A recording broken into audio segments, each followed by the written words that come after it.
Praise Lord. എല്ലാ പ്രിയപ്പെട്ട ദൈവമക്കൾക്കും യേശുക്രിസ്തുവിൻ്റെ നാമത്തിൽ ജോയ്സ് ടി വിയിലൂടെയുള്ള ഞങ്ങളുടെ സ്നേഹവും വന്ദനവും അറിയിക്കുന്നു. പ്രിയപ്പെട്ട ദൈവമക്കളെ, ഇന്ന് നമ്മോടൊപ്പം നോർത്ത് ഈസ്റ്റിൽ നിന്ന് ഒരു അനുഗ്രഹിക്കപ്പെട്ടതായ ഒരു കർത്താവിൻ്റെ ദാസൻ, യൗവനക്കാരനായ ഒരു കർത്താവിൻ്റെ ദാസനാണ് നമ്മോടൊപ്പം ആയിരിക്കുന്നത്. ആ പ്രിയപ്പെട്ട കർത്താവിൻ്റെ ദാസൻ്റെ ജീവിതത്തിൻ്റെ അനുഭവം നിങ്ങൾ സ്കിപ്പ് ചെയ്യാതെ ആദ്യോടന്തം ശ്രദ്ധിച്ചാൽ ഓരോ വ്യക്തികൾക്കും, പ്രത്യേകാല യൗവനക്കാർക്ക് അത് വലിയൊരു അനുഗ്രഹമായി തീരുമെന്ന് ഞാൻ കർത്താവിൽ വിശ്വസിക്കുന്നു. ഒരു അഭിനയ ക്രിസ്ത്യാനിയായി, ഒരു ബന്ധക്കോസുകാരനായി ജീവിച്ച തൻ്റെ ജീവിത സാക്ഷ്യം കർത്താവ് തന്നെ എങ്ങനെ മാറ്റിമറിച്ചു, കർത്താവ് ഇന്ന് തന്നെ എങ്ങനെ ഉപയോഗിക്കുന്നു എന്നുള്ളതൊക്കെ നിങ്ങൾക്ക് കേൾക്കുവാൻ കഴിയും. ഇന്ന് അനേകർ അങ്ങനത്തെ അവസ്ഥകളിലൂടെ കടന്നു പോകുന്നവരുണ്ട്. അവർക്കൊരു വലിയ മാറ്റമായി തീരുമെന്ന് ഞാൻ കർത്താവിൽ വിശ്വസിക്കുന്നു. ആ പ്രിയപ്പെട്ട കർത്താവിൻ്റെ ദാസനെ ജോയ്സ് ടി വിയിലേക്ക് തൻ്റെ അനുഭവം ഷെയർ ചെയ്യേണ്ടതിന് ഞങ്ങൾ വളരെയധികം സ്നേഹത്തോടും ആദരവോടും കൂടെ സ്വാഗതം ചെയ്യുന്നു. Praise the Lord. Thank you aunty, thank you so much. ദൈവം ധാരാളമായിട്ട് അനുഗ്രഹിക്കട്ടെ. ഈ നല്ലൊരു സന്ദർഭത്തെ ഓർത്ത് ഞാൻ കർത്താവിന് നന്ദിയോടെ സ്തോത്രം ചെയ്യുന്നു. ഇങ്ങനൊരു ചാനലിൽ വരുവാനും കർത്താവിന്റെ നാമത്തെ കുറിച്ച് ഉയർത്തുവാനും ദൈവം തന്ന വലിയൊരു അവസരത്തെ ഓർത്ത് കർത്താവിന് നന്ദിയോടെ സ്തോത്രം. ഹല്ലേലൂയ. ദൈവം നമ്മുടെ ജീവിതത്തിൽ ചെയ്ത ഓരോ അനുഭവ സാക്ഷ്യങ്ങളും ഞാൻ കഴിഞ്ഞ ദിവസം ഇങ്ങനെ ജോയ്സി ടി വിയിലൂടെ ഇങ്ങനെ പലരുടെയും സാക്ഷ്യങ്ങൾ ഇങ്ങനെ കേൾക്കുവാൻ ഇടയായി. അപ്പൊ ഞാനിങ്ങനെ ഓർക്കുമായിരുന്നു, കർത്താവ് ഈ ടി വിയിൽ, ഈ ചാനലിൽ കൊടുത്തിരിക്കുന്ന വലിയൊരു ദൗത്യത്തെ കർത്താവ് എത്ര നന്നായാണ് ഈ ദിവസങ്ങൾ നിവർത്തിയിരിക്കുന്നത്. ഹല്ലേലൂയ. പ്രത്യേകിച്ച് ആന്റിയും അങ്കിളിനെ ഓർത്ത് ഞാൻ പ്രത്യേകിച്ച് സ്തോത്രം ചെയ്യുന്നു. ഒത്തിരി പേരുടെ സാക്ഷ്യങ്ങൾ ഇങ്ങനെ കേട്ടിരിക്കുക എന്ന് പറയുന്നത് തന്നെ വലിയൊരു കൃപയാണ്. ഹല്ലേലൂയ. ദൈവം ധാരാളമായിട്ട് അനുഗ്രഹിക്കട്ടെ ഈ ടി വിയോട്. എന്റെ പേര് ജിതിൻ എന്നാണ്, ജിതിൻ ഭരത്. ഞാൻ കാസർഗോഡ് സ്വദേശി തൃക്കരിപ്പൂർ എന്ന് പറയുന്ന സ്ഥലത്ത് 1998 ജനുവരി 23 എന്റെ ജനനം ഉണ്ടാവാൻ കർത്താവ് സഹായിച്ചു. ഒരു ഹൈന്ദവ പശ്ചാത്തലത്തിൽ നിന്ന് ജനിച്ചു വളരുവാൻ, ഒരു ഹിന്ദു ബാക്ക്ഗ്രൗണ്ടിൽ നിന്നാണ് ഞാൻ ജനിച്ചു വളർന്നത്. അപ്പം നിങ്ങൾക്ക് എല്ലാവർക്കും അറിയാം, ഒരു അനേകം അമ്പലങ്ങളിലും അനേകം സ്ഥലങ്ങളിലും പോയി കൂട്ടുകാരുടെ ഒരു കൂട്ടമാണെങ്കിലും അതുപോലത്തെ ഒരു കൂട്ടവും, നമ്മുടെ ഗ്രാമമാണെങ്കിലും നമ്മുടെ വില്ലേജ് ആണെങ്കിലും അതുപോലത്തെ ഒരു വില്ലേജാണ്. ഒറ്റ ക്രിസ്ത്യൻസ് പോലും ഒരാൾ പോലും ഇല്ല പ്രാർത്ഥിക്കാനെന്ന് പറഞ്ഞ ഒരു ഡ്രൈ പ്ലേസ് ആണ് കാസർഗോഡ്. ഈ മലബാർ പ്രദേശം എന്ന് പറയുന്നത് വളരെയധികം ഡ്രൈ പ്ലേസ്. ഇന്നും ദൈവം അനേക പേര് ഉയർത്തിക്കൊണ്ടിരിക്കുന്നതേ ഉള്ളൂ. ഹല്ലേലൂയ. അങ്ങനെ ഒരു സ്ഥലത്ത് ദൈവത്തിന്റെ വചനം അവിടെ ഒരു ദൈവദാസൻ വിതയ്ക്കുവാനും അവിടുന്ന് ചില കുടുംബങ്ങൾ എഴുന്നേൽക്കുവാനും ദൈവം സഹായിച്ചു. അതിൽപ്പെട്ട ഒരു കുടുംബമാണ് എന്റെ കുടുംബം. ഹല്ലേലൂയ.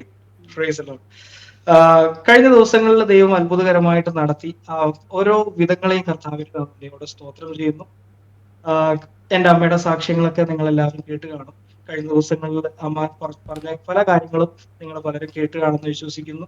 അതിൽ 1-2-3 കാര്യങ്ങൾ ഞാൻ തൊട്ടു പോകട്ടെ. ഒരു ഹിന്ദു ബാക്ക്ഗ്രൗണ്ടിൽ നിന്ന് തന്നെ വന്ന കുടുംബമായതുകൊണ്ട് യേശുക്രിസ്തു ആരാണെന്നുള്ള ഒരു ഐഡിയ ഒന്നും നമ്മുടെ കുടുംബത്തിൽ ഉണ്ടായിരുന്നില്ല. പപ്പയ്ക്ക് ഇങ്ങനെ ഒരു അസുഖം വന്നതോടെ നമ്മുടെ കുടുംബത്തിന്റെ പശ്ചാത്തലം ആകെ അടിമറിഞ്ഞു. മമ്മിയുടെ സാക്ഷ്യം പറഞ്ഞതുകൊണ്ട് അതൊന്നും പറയാതിരിക്കണ്ട, അജിത്തിന്റെ അനുഭവം പറയാവുന്നതാണ്. അങ്ങനെ നമ്മളിങ്ങനെ ഓരോ കാര്യങ്ങൾ ഇങ്ങനെ ചെയ്ത് വന്നുകൊണ്ടിരിക്കുന്ന സമയത്താണ് പപ്പയ്ക്ക് ഇങ്ങനെ ഒരു അസുഖം വന്നതും ഈ കർത്താവിനെ അറിയുവാൻ ദൈവം സഹായിച്ചതും. നമുക്കറിയാം, ഒരു ഫാമിലിയിൽ കർത്താവിനെ ഒരു പപ്പയും അമ്മയും അറിഞ്ഞു കാണുമ്പോൾ, അല്ലെങ്കിൽ ഒരു ഫാമിലി അറിഞ്ഞു തുടങ്ങുമ്പോൾ അവരുടെ മക്കള് കർത്താവിനോട് അധികം അടുത്ത് വരണം എന്ന് ഇല്ല. എല്ലാ ഫാമിലിയിലും കാര്യമല്ല. എന്റെ ഫാമിലിയിൽ അങ്ങനെ ആയിരുന്നു. പപ്പയും അമ്മയും അധികം പ്രാർത്ഥിക്കുന്നതായതുകൊണ്ടും ഞാൻ അധികം കർത്താവിനോട് കൂടെ അടുത്തല്ലായിരുന്നു. എല്ലാ സൺഡേ സർവീസിനൊക്കെ പോകുന്നുണ്ട്. എല്ലാ ഫ്രൈഡേയും കർത്താവിനെ ആരാധിക്കാൻ പോകുന്നുണ്ട്. എല്ലാ വെനസ്ഡേയും കോട്ടേജ് മീറ്റിംഗ് ഉണ്ട്. അങ്ങനെ പല കാര്യങ്ങളും എല്ലാ ദിവസങ്ങളും ഉണ്ട് താനും. എന്നാൽ ദൈവമായിട്ടുള്ള വലിയൊരു ബന്ധത്തിലില്ലായിരുന്നു. അങ്ങനെ ഞാൻ പഠിത്തത്തോടു കൂടെ ഇങ്ങനെ സഞ്ചരിക്കുന്ന സമയത്ത് ഞാൻ 8ാം ക്ലാസ് മുതലാണ് സിഗരറ്റ് വലിക്കാൻ തുടങ്ങിയത്. 8ാം ക്ലാസ് തൊട്ടേ ഈ ഒരു അവസ്ഥയിലേക്ക് വന്നത്. അങ്ങനെ ആ ഒരു അവസ്ഥയിൽ നിന്ന് ഇങ്ങനെ സഞ്ചരിച്ചുകൊണ്ടിരിക്കുമ്പോഴാണ് പിന്നെ മദ്യപിക്കാനായിട്ട് തുടങ്ങിയത്. അങ്ങനെ ഈ സമയത്തൊക്കെ ചർച്ചിൽ പോകുന്നുണ്ടായിരുന്നു ആന്റി. അതാണ് അതിന്റെ ഏറെ രസം. സൺഡേ സർവീസിന് പോവുകയും സൺഡേ സർവീസ് കഴിഞ്ഞതിന് ശേഷം ഉടനെ സിഗരറ്റ് വലിക്കാൻ പോവുകയും ഉടനെ മദ്യപിക്കാൻ പോവുകയും ഒക്കെ അങ്ങനെ ഒരു ജീവിതശൈലി ആയിരുന്നു എന്റേത്. അപ്പൊ ഞാനിങ്ങനെ ഇങ്ങനെ ഒരു ജീവിതശൈലിയായിരുന്നു. 8ാം ക്ലാസ് തൊട്ടേ സിഗരറ്റ് വലിക്കാൻ തുടങ്ങി. അത് കഴിഞ്ഞിട്ട് ചെറുപ്രായത്തിൽ തന്നെ മദ്യപിക്കാൻ തുടങ്ങി. ഇതൊന്നും വീട്ടിൽ ആർക്കും അറിയത്തില്ല. ഞാൻ വളരെ സീക്രട്ട് ആയിട്ട് കൊണ്ടുപോകുന്നുണ്ട്. വീട്ടിൽ ഒരാൾക്കും അറിയത്തില്ല. വീട്ടിൽ നോക്കുമ്പോൾ ഞാൻ നല്ല വെള്ള ഷർട്ടൊക്കെ ഇട്ടിട്ട് ചർച്ചിൽ വരുന്നു, കൈയൊക്കെ പൊക്കി ആരാധിക്കുന്നു, കൈ അടിച്ച് ആരാധിക്കുന്നു, ഭയങ്കര ആത്മീയ അന്തരീക്ഷത്തിലുള്ള ഒരു മോനെ പോലെ ഇങ്ങനെ ജീവിക്കുന്നു. അപ്പൊ പാസ്റ്റർ നോക്കുമ്പോ ഇവ നല്ല പുറമെ നല്ലൊരു വ്യക്തിയാണ്. പക്ഷെ എനിക്കറിയാം ദൈവമായിട്ടുള്ള ഒരു ബന്ധവും എന്റെ ജീവിതത്തിൽ, പപ്പ മമ്മി വീട്ടിൽ അത്ഭുതങ്ങൾ നടക്കുന്നുണ്ട്, എന്റെ കണ്ണുകൊണ്ട് ഞാൻ കാണുന്നുണ്ട്, പല കാര്യങ്ങളും ഞാൻ കാണുന്നുണ്ട്. എന്നാൽ ഉള്ളിൽ ചെറിയൊരു വിശ്വാസമുണ്ട്. എന്നാൽ ഞാൻ ഈ കർത്താവിനെ അനുഭവിച്ചിട്ടില്ലതാണ്. അങ്ങനത്തെ ഒരു സിറ്റുവേഷനിലൂടെ ഇങ്ങനെ കടന്നു പോകുന്ന സമയത്ത് മദ്യപിക്കാൻ, സിഗരറ്റ് വലിക്കാൻ തുടങ്ങി. അത് കഴിഞ്ഞിട്ടാണ് അതിഭീകരമായ കഞ്ചാവിന് അഡിക്റ്റഡ് ആകുകയും ഡ്രഗ്സിന് അഡിക്റ്റഡ് ആവുകയൊക്കെ ചെയ്യുന്നത്.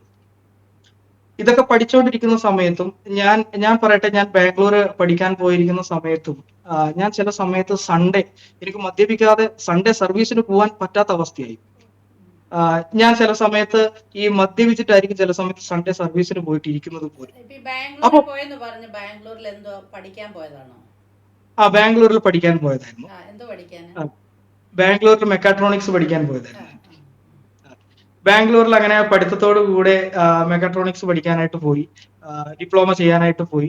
അങ്ങനെ ബാംഗ്ലൂരിൽ പോയിരിക്കുന്ന സമയത്താണ് അധികമായിട്ടും ഈ പാപത്തിന്റെ കുണ്ടിൽ വീഴും എന്ന് നമ്മൾ ഓരോരുത്തരെ കുറിച്ച് സാക്ഷ്യം കേൾക്കാറുണ്ട്. അതുപോലത്തെ ഒരു അവസ്ഥ എന്റെ ജീവിതത്തിൽ വന്നു. പാപത്തിന്റെ അധീനമായ ഒരു കുണ്ടിൽ പിശാച് എന്നെ കൊണ്ടിട്ടു എന്ന് വേണമെങ്കിൽ പറയാം. ഇതിനു മുന്നേ ഞാൻ സ്നാനമേറ്റിട്ടുണ്ട്, ഇതിനു മുന്നേ കർത്താവിന്റെ കർത്താവായി സ്വീകരിച്ചിട്ടുണ്ട്. എന്നാൽ ഈ സ്നാനം കഴിഞ്ഞിട്ടാണ് എന്റെ ജീവിതത്തിൽ പല പാപങ്ങളുടെയും തുടക്കം എന്ന് വേണമെങ്കിൽ നമുക്ക് പറയാം. അങ്ങനെ സൺഡേ സർവീസിന് വരുന്ന സമയത്തൊക്കെ ഈ വക കാര്യങ്ങൾ ചെയ്തുകൊണ്ടായിരുന്നു സൺഡേ സർവീസിൽ എന്റെ ദിനം തോറുള്ള തുടക്കം. അങ്ങനെ ഇങ്ങനെ ജീവിച്ചുകൊണ്ടിരിക്കുന്ന സമയത്ത് കർത്താവെ, ഇത് എന്തുവാണ്, ഒന്നും മനസ്സിലാവുന്നില്ലല്ലോ കർത്താവെ, ഇങ്ങനെ ഒരു ജീവിത ശൈലി എന്റെ ജീവിതത്തിൽ എന്തുകൊണ്ടാണെന്നുള്ള ഒരു കുറ്റബോധവും ഇടയ്ക്കിടയ്ക്ക് വരുന്നുണ്ട്. എന്നാൽ ആ കുറ്റബോധത്തിനെ കടന്ന് പാപത്തോട് കൂടെ ജീവിക്കുന്നുമുണ്ട്. ഇങ്ങനെ ഒരു ജീവിത ശൈലി ഇങ്ങനെ പൊക്കോണ്ടിരിക്കുന്ന സമയത്ത് നമ്മുടെ പാസ്റ്റർ എന്നോട് ഒരു കാര്യം പറഞ്ഞു, മോനെ, ഒരു യൂത്ത് മീറ്റിംഗ് ഉണ്ട് എറണാകുളത്ത്, ലൈഫ് മാപ്പ് എന്ന് പറയും. ആ യൂത്ത് മീറ്റിംഗിൽ നീ പോയി അറ്റൻഡ് ചെയ്യണം. അപ്പൊ ഞാൻ പാസ്റ്ററോട് പറഞ്ഞു, പാസ്റ്റർ നോക്കാം. ഞാൻ എന്നും പറയുന്നത് പോലെ ഞാൻ പറഞ്ഞു, നോക്കാം പാസ്റ്റർ, ഞാൻ നോക്കട്ടെ, ഞാൻ നോക്കിയിട്ട് ആലോചിക്കും. പക്ഷെ എന്നോട് അദ്ദേഹം കൈ പിടിച്ചിട്ട് പറഞ്ഞു, അല്ല, ഇതിന് നീ പോകണം, ഇതിന് നീ പോകുമ്പോ നീ ഒറ്റക്ക് പോകണം. എന്നോട് ഇങ്ങനെ പറഞ്ഞു, നീ ഒറ്റക്ക് പോകണം, ദൈവം നിന്റെ ജീവിതത്തിൽ പല അത്ഭുതങ്ങളും ചെയ്യാൻ ആഗ്രഹിക്കുന്നു. ഇതൊക്കെ ചെയ്യുന്ന സമയത്തും കർത്താവിന്റെ, ഞാൻ പറയട്ടെ പ്രിയ ദൈവമക്കളെ, എനിക്ക് വേണ്ടി പ്രാർത്ഥിക്കുന്ന ഒരു അമ്മ എനിക്ക് വേണ്ടി ഉണ്ടായിരുന്നുള്ളതാണ് ഏറ്റവും വലിയ സത്യം. എനിക്ക് വേണ്ടി പ്രാർത്ഥിക്കുന്ന ഒരു സഭ എനിക്ക് വേണ്ടി ഉണ്ടായിരുന്നുള്ളതാണ് ഏറ്റവും വലിയ സത്യം. ഞാൻ ചില ദിവസങ്ങളിൽ മദ്യപിച്ച് വീട്ടിലേക്ക് വരുന്ന സമയത്ത് എനിക്ക് അമ്മയുടെ പ്രാർത്ഥന ശബ്ദം കേൾക്കാം, കർത്താവെ, എന്റെ മോനെ കർത്താവെ അങ്ങ് വിടുവിക്കണമേ, അവൻ നടക്കുന്ന ഓരോ പാതയിൽ കർത്താവെ. അപ്പൊ ഞാനിതൊക്കെ കേട്ടിങ്ങനെ ചിരിക്കും, ആര് വിടുവിക്കാൻ, എന്തോ വിടുവിക്കാനാ, എപ്പോ വിടുവിക്കാനാ, ഇതൊന്നും നടക്കാനൊന്നും പോകുന്നില്ല എന്നുള്ള ഒരു മെന്റാലിറ്റിയുടെ ഞാൻ ചില ദിവസങ്ങളിൽ നടന്നു പോയിട്ടുണ്ട്. അപ്പൊ ഓരോ കണ്ണീരും എന്റെ മുമ്പിൽ കാണുന്നുണ്ട്, കണ്ണീരൊഴുക്കുന്നത് ഞാൻ കാണാറുണ്ട്, പപ്പ കണ്ണീരൊഴുക്കുന്നത് കാണാറുണ്ട്, പാസ്റ്റർ കണ്ണീരൊഴുക്കുന്നത് ഞാൻ കാണാറുണ്ട്, ദൈവസഭ കണ്ണീരൊഴുക്കുന്നത് കാണാറുണ്ട്. പക്ഷെ ഈ കണ്ണീരിനൊക്കെ മറികടന്ന് ഈ പാപത്തിന്റെ ജീവിതത്തിൽ കൂടെ ഞാൻ അങ്ങ് ലയിച്ചങ്ങ് ജീവിക്കുകയാണ്. അതിഭയങ്കരമായുള്ള, ഞാൻ ചില സമയത്ത് ഇങ്ങനെ ആലോചിക്കാറുണ്ട്, കർത്താവ്, ഇന്നും നമ്മുടെ സഭയിൽ ചില യൂത്ത്സ് അനുഭവിക്കുന്ന പല പ്രശ്നങ്ങളും ഇതല്ലേ. ഞാൻ ഇന്ന് എനിക്കത് മനസ്സിലാക്കാൻ പറ്റുന്നുണ്ട്. കർത്താവ്, ഇന്ന് പലരും പുറമെ ആരാധിക്കുന്നുണ്ടെങ്കിലും, പുറമെ കർത്താവിനെ കൈ ഉയർത്തി ആരാധിക്കുന്നവരാണെങ്കിലും, അകമേ കർത്താവ്, പല യൂത്ത്സുകളും ഫേസ് ചെയ്യുന്ന പ്രശ്നങ്ങൾ ഇതാണ്. ഹല്ലേലൂയ. പല യൂത്ത്സുകളും ഗോ ത്രൂ ചെയ്യുന്ന പല പ്രശ്നങ്ങളും ഇതാണ്. അവരാരോടും അത് എക്സ്പോസ് ചെയ്യുന്നില്ല. കാരണം അവർക്ക് പറയണമെന്നുണ്ട്, നന്നാവണമെന്നുണ്ട്, പക്ഷെ പറഞ്ഞാൽ അവരെ ജഡ്ജ് ചെയ്യുന്ന ഒരു കൂട്ടം ആൾക്കാരുടെ ഇടയിലാണ് അവർ വന്നു വീഴുന്നത്. അങ്ങനെ ഞാനും ഇതൊന്നും എല്ലാം മറച്ചു വെച്ച് ഇങ്ങനെ പോകുന്ന സമയത്ത് പാസ്റ്ററിനോട് പറഞ്ഞു, യൂത്ത് മീറ്റിംഗിൽ പോകാൻ പറഞ്ഞു. അങ്ങനെ ഞാൻ തീരുമാനം എടുത്തു, എന്നാ ശരി, യൂത്ത് മീറ്റിങ്ങിന് പോയേക്കാം. ഈ പോകുന്നതിന്റെ 2-3 ദിവസം മുന്നേയും ഞാൻ ഇങ്ങനെ ചിന്തിച്ചു, യൂത്ത് മീറ്റിങ്ങിന് പോകുമ്പോൾ 3 ദിവസം നമുക്കൊന്നും മദ്യപിക്കാനോ ഒന്നും പറ്റത്തില്ല, അതിന് 3 ദിവസം മുന്നേ നല്ലോണം മദ്യപിച്ചേക്കാം എന്നും പറഞ്ഞ് വളരെ അധികം മദ്യപിച്ചും ഒക്കെ ഈ ലഹരിയുടെ ഒരു വലിയൊരു ഇതിലാണ് ഞാൻ യൂത്ത് മീറ്റിങ്ങിന് പോയി ഇരിക്കുന്നത് പോലും. അങ്ങനെ പോയി ഫസ്റ്റ് 3 ദിവസത്തെ മീറ്റിംഗ് ആയിരുന്നു. 1ാമത്തെ ദിവസം അവിടെ പോയിരുന്നു. എന്റെ ഒരു മെന്റാലിറ്റി എന്ന് പറയുന്നത് സാധാരണ യൂത്ത് മീറ്റിങ്ങിന് പോയി കൈ പൊക്കാൻ പറയുമ്പോൾ കൈ പൊക്കാം, കൈ അടിക്കാൻ പറയുമ്പോൾ കൈ അടിക്കാം, എന്തെങ്കിലും ആക്ടിവിറ്റി ഉണ്ടെങ്കിൽ അതൊക്കെ ചെയ്യാം, പിന്നെ വീണ്ടും വരാം, പിന്നെ വീണ്ടും പഴയതുപോലെ നമ്മുടെ ജീവിതം അങ്ങ് ജീവിക്കാം. ഇതായിരുന്നു എന്റെ മെന്റാലിറ്റി. സാധാരണ നമ്മളെല്ലാ യൂത്ത് മീറ്റിങ്ങിന് പോകുമ്പോഴും ഇങ്ങനെ ഒരു മെന്റാലിറ്റിയിലാണ് ഞാൻ പൊതുവെ പോയിട്ട് വരാറ്. എന്ന് പറഞ്ഞാൽ അതുപോലത്തെ ഒരു ബന്ധനത്തിലായി. എന്ന് പറഞ്ഞാൽ നമ്മുടെ കർത്താവിനെ കുടുംബം അറിഞ്ഞെങ്കിലും ഞാൻ വ്യക്തിപരമായിട്ട് കർത്താവിനെ അറിയാത്തൊരവസ്ഥ ആയതുകൊണ്ട് അതുപോലത്തെ ഒരു ബന്ധനത്തിലായിരുന്നു. ഇന്ന് എന്നെ കേൾക്കുന്ന അല്ലെങ്കിൽ ഈ ടി വിയിലൂടെ കേൾക്കുന്ന പല യൂത്ത്സും കേൾക്കുന്നുണ്ടെങ്കിൽ, ആരെങ്കിലും ഇതുപോലത്തെ ഒരു അവസ്ഥയിലൂടെ പോകുന്നുണ്ടെങ്കിൽ ദൈവം നിങ്ങളെ ഓരോരുത്തരും വിടിവിക്കാൻ ആഗ്രഹിക്കുന്നു. കർത്താവ് നിങ്ങളുടെ മുറിയിൽ അപ്പ എന്നൊരു വിളി വിളിച്ചാൽ ആ കർത്താവ് നിങ്ങളുടെ മുറിയിൽ ഇറങ്ങി വരാൻ അവൻ തയ്യാറാണ്. ഹല്ലേലൂയ. നോക്കിക്കേ, ഞാൻ എന്നിട്ട് അങ്ങനെ ഈ യൂത്ത് മീറ്റിങ്ങിന് പോയി ഒന്നാമത്തെ ദിവസം അവിടെ ഇരുന്നു. ഫസ്റ്റ് സെഷൻ അവിടെ ഇരുന്നു. ഒരു കുഴപ്പമില്ല. നോർമലി ഫസ്റ്റ് സെഷനൊക്കെ കഴിഞ്ഞു. രാത്രി എല്ലാവരും ഫ്രണ്ട്സിനെയൊക്കെ പരിചയപ്പെടുന്നു, ഞാനും പരിചയപ്പെടുന്നു. രണ്ടാമത്തെ ദിവസം ആയപ്പോൾ അവിടെയുള്ള ഒരു ദേവദാസൻ, ബ്രദർ ഡേവിസ്, ഇന്ന് ലക്നൌ ദേവദാസൻ വേല ചെയ്യുന്നു. ആ ദേവദാസൻ ചില പാട്ടുകൾ ഇങ്ങനെ പാടുമ്പോൾ ആ പാട്ടുകൾ എന്റെ ഹൃദയത്തിലൂടെ അങ്ങ് കേറി ഇറങ്ങുവാൻ തുടങ്ങി. ഹല്ലേലൂയ. തന്റെ ദേവദാസൻ ഇങ്ങനെ പാടാൻ തുടങ്ങി. പല പല പാട്ടുകളും ദൈവവേലയോടനുബന്ധിച്ചുള്ള പല പാട്ടുകളും കർത്താവിന്റെ ദാസൻ ഇങ്ങനെ പാടിയപ്പോൾ എനിക്കറിയത്തില്ല പ്രിയ ദൈവമക്കളെ, എന്റെ ഉള്ളിൽ കൂടെ ഈ ഉച്ചി മുതൽ ഉള്ളങ്കാൽ വരെ ഒരു വലിയൊരു ദൈവസ്നേഹം അങ്ങ് ഒഴുകാൻ തുടങ്ങി. ഞാൻ അറിയാതെ തന്നെ എന്റെ കണ്ണിൽ നിന്ന് ഇങ്ങനെ വെള്ളം വരിക. ഞാൻ ഇങ്ങനെ എന്റെ അടുത്തിരിക്കുന്നവരൊക്കെ നോക്കുക, അവർക്കൊന്നും ഒരു കുഴപ്പമില്ല. ഞാൻ നോക്കുമ്പോൾ എനിക്ക് ദൈവസ്നേഹം തുടങ്ങി. കർത്താവ്, ഞാൻ ഇത്ര വലിയൊരു പാപിയാണല്ലോ എന്നുള്ളൊരു ബോധ്യം എനിക്ക് ആദ്യം ഉണ്ടായി. ഹല്ലേലൂയ. ഞാൻ കർത്താവിന്റെ സന്നിധിയിൽ ഇരുന്ന് കരയുവാണ്. ഞാൻ അന്ന് രാത്രി ഒരു ഫ്രണ്ട്സിന്റെ അടുത്തും പോയില്ല. ഞാൻ നേരെ എല്ലാവരും 10 മണിക്ക് മീറ്റിംഗ് ഒക്കെ കഴിഞ്ഞ് ഉറങ്ങുന്ന സമയത്ത് ഞാൻ ഒറ്റയ്ക്ക് ആ ഒരു ക്യാമ്പസിൽ ബാത്റൂമിൽ ഇരുന്ന് കരയുകയാണ്. കർത്താവേ, ഈ ഒരു പാപിയായ എന്നെ സ്നേഹിക്കുവാൻ കർത്താവെ ഞാൻ എന്തുള്ളു കർത്താവെ, ഞാൻ ഇത്രയും വലിയൊരു സ്നേഹം അറിഞ്ഞിട്ടും ഞാൻ എന്തുകൊണ്ട് കർത്താവ് ഇത്രയും പുറകോട്ട് എന്തുകൊണ്ട് പോയി എന്നുള്ള വലിയൊരു കുറ്റബോധവും പാപബോധവും എന്നെ ഭരിക്കുവാനിടയായി. ആ 2 ദിവസം ഞാൻ രണ്ടാമത്തെ ദിവസം കരഞ്ഞുകൊണ്ട് കർത്താവിന്റെ സന്നിധിയിൽ വീണു വണങ്ങി കർത്താവിനെ നമസ്കരിച്ച്, കർത്താവെ ഇനി ഒരിക്കലും കർത്താവെ ഈ പാപം ഞാൻ ചെയ്യത്തില്ല. മൂന്നാമത്തെ ദിവസവും എന്റെ കണ്ണിന്ന് രാവിലെ തൊട്ട് വൈകിട്ട് വരെ തുരതുരാന്ന് കണ്ണിന്ന് വെള്ളം വരുക. പിന്നെ ക്യാമ്പൊക്കെ കഴിഞ്ഞ് എല്ലാവരോടും പ്രൈസറോടൊക്കെ പറഞ്ഞ് വീണ്ടും തിരിച്ച് വീട്ടിലേക്ക് പോവാണ്. വീട്ടിൽ പോകുമ്പോഴും ഈ കൊച്ചിയിൽ നിന്ന് തൃക്കരിപ്പൂര് കാസർഗോഡ് വരെ KSRTC ബസ്സിലാണ് ഞാൻ യാത്ര ചെയ്യുന്നത്. രാത്രിയുടെ യാമങ്ങളിലാണ് യാത്ര ചെയ്തത്. രാത്രി പലരും യാത്ര ചെയ്ത് ഉറങ്ങുന്ന സമയത്ത് ഞാൻ ആ KSRTC ബസ്സിലിരുന്നു. യാത്രയുടെ ഉടനീളം പുറത്തോട്ട് കാഴ്ചകൾ നോക്കി ഞാൻ കരയുവാണ്. കർത്താവേ, എന്നെ സ്നേഹിക്കുവാൻ കർത്താവെ ഞാൻ എന്തുള്ളു കർത്താവേ, ഈ പാപിയായ മനുഷ്യനെ സ്നേഹിക്കുവാൻ ഞാൻ എന്തുള്ളു കർത്താവേ. ഞാൻ ആരാധനക്ക് പോകുന്നുണ്ടെങ്കിലും പല പാപങ്ങളും എന്റെ ജീവിതത്തിൽ കൂടെ ഒഴുകി വിട്ടിട്ടാണ് കർത്താവ് ഞാൻ ആരാധനക്ക് പോകുന്നത്. കർത്താവ്, ഞാൻ പ്രാർത്ഥിക്കാൻ തലമടക്കുന്നുണ്ടെങ്കിലും കർത്താവെ എന്റെ ഉള്ളിലുള്ള പാപം എന്റെ ഉള്ളിൽ ഒത്തിരി ഉണ്ടായിട്ടാണല്ലോ ഞാൻ തലമടക്കുന്നത്. എന്നിട്ടും കർത്താവ് എന്നെ സ്നേഹിക്കുവാൻ. പ്രിയ ദൈവമക്കളെ, ഞാൻ നിങ്ങളോട് പറയട്ടെ, എന്നെ കേൾക്കുന്ന പലരും ഇതുപോലത്തെ അവസ്ഥയിൽ ആരെങ്കിലൊക്കെ പോകുന്നുണ്ടെങ്കിൽ, നിങ്ങൾക്ക് ആർക്കും ഒരു ഹെൽപ്പ് നിങ്ങൾക്കില്ല എന്ന് നിങ്ങൾക്ക് തോന്നുന്നുണ്ടെങ്കിൽ അത് തെറ്റായ ഒരു ചിന്തയാണ് കേട്ടോ. നിങ്ങളെ അറിയുന്ന ഒരു നല്ല കർത്താവ് സ്വർഗത്തിലുണ്ട്. നിങ്ങളെ അറിയുന്ന ഒരു നല്ല അപ്പൻ സ്വർഗത്തിലുണ്ട്. നമ്മുടെ ഹൃദയത്തിന്റെ വിചാരങ്ങളെ അറിയുന്ന ഒരു നല്ല കർത്താവ് സ്വർഗത്തിലുണ്ട്. നമ്മുടെ ആൾക്കാരുകൾ നമ്മളെ മറന്നാലും ആ അപ്പൻ നമ്മൾ ഒരിക്കലും മറക്കത്തില്ല എന്നുള്ള കാര്യം അന്ന് എനിക്ക് മനസ്സിലായി. അന്ന് രാത്രി ഞാൻ എൻ്റെ കർത്താവിനെ ഹൃദയം കൊണ്ടും വാ കൊണ്ടും അപ്പാന്ന് വിളിച്ചു. ഹല്ലേലൂയ. അന്ന് രാത്രി ഞാൻ എൻ്റെ കർത്താവിനെ, അന്നാണ് ഞാൻ സത്യത്തിൽ അപ്പാന്ന് വിളിക്കുന്നത്. അല്ലാതെ പാസ്റ്റർ അപ്പാന്ന് വിളിക്കാൻ പറയുമ്പോൾ വിളിക്കുന്നുണ്ടെങ്കിലും അന്ന് രാത്രി ഞാൻ അപ്പനെ എന്ന് വിളിക്കുവാൻ കർത്താവ് എന്നെ ഇടയാക്കി. അത് കഴിഞ്ഞ് വീട്ടിലെത്തി 3 ദിവസം ഞാൻ വീട്ടിന്റെ അകത്തിരുന്ന്, ഞാൻ എങ്ങും പോയില്ല. വീട്ടിന്റെ അകത്തിരുന്ന് കർത്താവിന്റെ സന്നിധിയിൽ ഇരുന്ന്, ദൈവമേ എന്തുവാ ചെയ്യണ്ടേ എന്ന് ഇങ്ങനെ ചിന്തിച്ചുകൊണ്ടിരിക്കുന്നു, പ്രാർത്ഥിച്ചുകൊണ്ടിരിക്കുന്ന സമയത്താണ് കർത്താവ് നോർത്ത് ഈസ്റ്റിനെ കുറിച്ചുള്ള വലിയൊരു ദർശനം കർത്താവ് തരുന്നത്. ആ ക്യാമ്പിൽ ഒരു ദേവദാസൻ വന്നിട്ടുണ്ടായിരുന്നു. ആ ദേവദാസൻ നോർത്ത് ഈസ്റ്റിനെ കുറിച്ചുള്ള വേലയെ കുറിച്ചും അവിടുത്തെ ഭാരത്തെക്കുറിച്ചും അത് ടെസ്റ്റിമണി പറഞ്ഞപ്പോൾ അത് എന്റെ ജീവിതത്തിൽ വലിയൊരു ബേർഡനായിട്ട് എനിക്ക് അത് മാറി.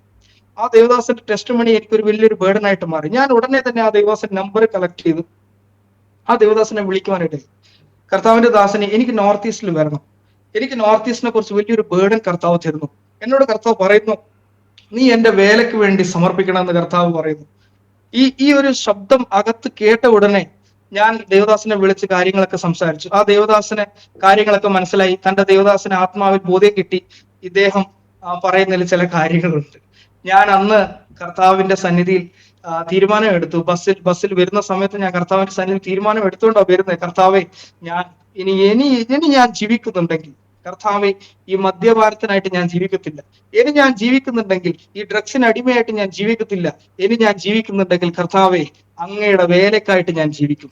ഇനി ഞാൻ ജീവിക്കുന്നുണ്ട് കർത്താവെ, അങ്ങയുടെ നാമത്തിനായിട്ട് ജീവിക്കും. ഇനി ഞാൻ ജീവിക്കുന്നുണ്ട് കർത്താവെ, അങ്ങയുടെ വചനം കർത്താവ് ഈ ലോകത്തിന്റെ എമ്പമാട് മുമ്പാകെ കർത്താവ് ഇത് എടുത്തുകൊണ്ട് പോകുവാൻ കർത്താവ് എന്നെ സഹായിക്കണമെന്നുള്ള പ്രാർത്ഥനയോടെ അന്ന് ബസ്സിൽ നിന്ന് വരുവാനിടയായി.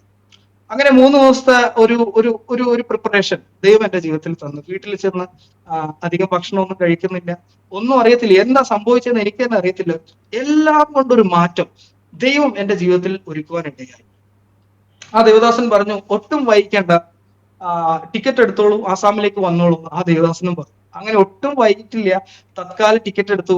നെക്സ്റ്റ് ഡേ തന്നെ ആസാമിലേക്ക് പോകാനുള്ള എല്ലാ പ്രിപ്പറേഷനും ചെയ്തു. ഒട്ടും വൈകുന്നില്ല. എനിക്കറിയത്തില്ല ഞാൻ എന്താ ചെയ്യുന്നതെന്ന് പോലും എനിക്കറിയത്തില്ല. കർത്താവിന്റെ വിളി കേട്ടപ്പോൾ കർത്താവ് ഒന്നും, ഞാൻ കണ്ണടച്ചിങ്ങനെ പോകുന്ന ഒരു ഭ്രാന്തനെ പോലെ ഇങ്ങനെ പോവുകയാണ്. ഒരു കാറ്റ് എങ്ങോട്ട് ചലിക്കുന്നുവോ അതുപോലെ ദൈവത്തിന്റെ ആത്മാവ് ഇങ്ങനെ എടുത്തുകൊണ്ട് പോവുകയാണ്. എനിക്കറിയത്തില്ല എന്റെ കുടുംബം എന്താവും, ആ ചിന്ത എന്നെ ഭരിക്കുന്നില്ല. എന്റെ ഭാവി എന്താവും, ആ ചിന്ത എന്നെ ഭരിക്കുന്നില്ല. എനിക്ക് ആ ഒരൊറ്റ ചിന്ത മാത്രമേ ഉള്ളൂ, കുറച്ച് ആത്മാക്കൾ നോർത്ത് ഈസ്റ്റിലും മരിച്ചുകൊണ്ടിരിക്കുന്നു, അവർക്ക് വേണ്ടി ഞാൻ പോയേ പറ്റുള്ളൂ. എനിക്ക് ഈ ചിന്ത മാത്രമേ വരുന്നുള്ളൂ. കർത്താവിന്റെ വേലയ്ക്ക് വേണ്ടി ഞാൻ അവിടെ പോയേ തീരൂ. ഇതിനു വേണ്ടിയാണ് കർത്താവ് എന്നെ വിളിച്ചത്, ഇതിനു വേണ്ടിയാണ് കർത്താവ് എന്നെ പ്രിപ്പയർ ചെയ്തത്. ഈ ഒരു ചിന്ത മാത്രമാണ് എന്നെ ഭരിക്കുന്നത്. അങ്ങനെ പോകുന്ന സമയത്ത് ഞാൻ ട്രെയിൻ ടിക്കറ്റ് ബുക്ക് ചെയ്തപ്പോൾ 145 വെയിറ്റിംഗ് ലിസ്റ്റ്.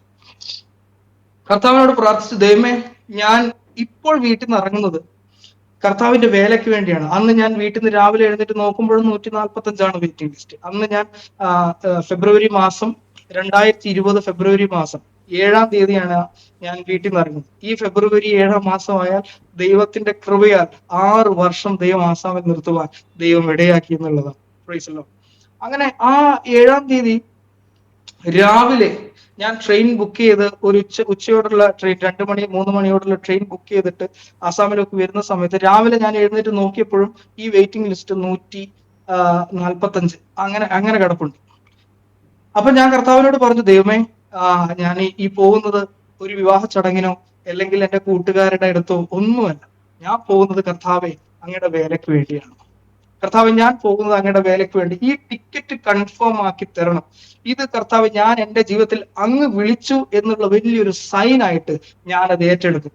ഞാൻ ഇങ്ങനെ പ്രാർത്ഥിച്ചു, കർത്താവ്, ഞാൻ റെയിൽവേ സ്റ്റേഷനിൽ എത്തുന്നതിന് മുന്നേ ഈ ടിക്കറ്റ് കൺഫേം ആക്കി തന്നേ തീരും അപ്പ എന്ന് പ്രാർത്ഥിച്ചുകൊണ്ട്, അന്ന് വീട്ടിൽ ആരുമില്ല, എന്നെ പറഞ്ഞയക്കാനായിട്ട് പാസ്റ്ററൊക്കെ 2 ദിവസം മുന്നേ വന്ന് കൈവച്ച് പ്രാർത്ഥിക്കുകയും ദൈവമക്കൾ എല്ലാവരും പ്രാർത്ഥിക്കുകയൊക്കെ ചെയ്തു.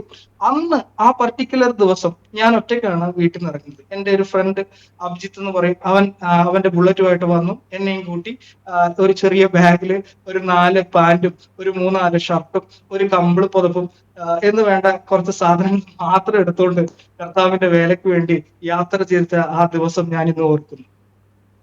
അങ്ങനെ ഈ ടിക്കറ്റ്, അതൊന്നും ഒരു ടെൻഷൻ അല്ല കേട്ടോ. ഈ ടിക്കറ്റ് കൺഫേം ആയിട്ടില്ല എന്നുള്ളൊരു ടെൻഷൻ ഇല്ല. ഞാൻ വീട്ടിൽ നിന്ന് കർത്താവ് അങ്ങക്ക് വേണ്ടി ഇറങ്ങുവാണ് എന്ന് പറഞ്ഞ് ഇറങ്ങി. ഞാൻ എങ്ങനെയാണോ പ്രാർത്ഥിച്ചത്, കറക്റ്റ് സ്റ്റേഷനിൽ കാല് വെക്കുന്നതിന് മുന്നേ ഈ 145 ഉണ്ടായ വെയിറ്റിംഗ് ലിസ്റ്റിലെ ടിക്കറ്റ് എങ്ങനെ കൺഫേം ആയതെന്നും എനിക്ക് ഇന്നും അറിയത്തില്ല. ഹല്ലേലൂയ. അതാണ് പ്രിയ ദൈവമക്കളെ, ദൈവത്തിന് വേണ്ടി നമ്മൾ ഒരു സ്റ്റെപ്പ് എടുത്തു വെക്കുമ്പോൾ സ്വർഗം നമുക്ക് വേണ്ടി ഇറങ്ങുമെന്നുള്ളതിന്റെ വലിയൊരു തെളിവാണ് അന്ന് എനിക്ക് ലഭിച്ചത്. കർത്താവിന് വേണ്ടി നമ്മൾ ഇറങ്ങുമ്പോൾ ദൈവം നമുക്ക് വേണ്ടി ഇറങ്ങുമെന്നുള്ളത് വലിയൊരു തെളിവായിട്ട് അതെനിക്ക് മാറി. Praise the Lord.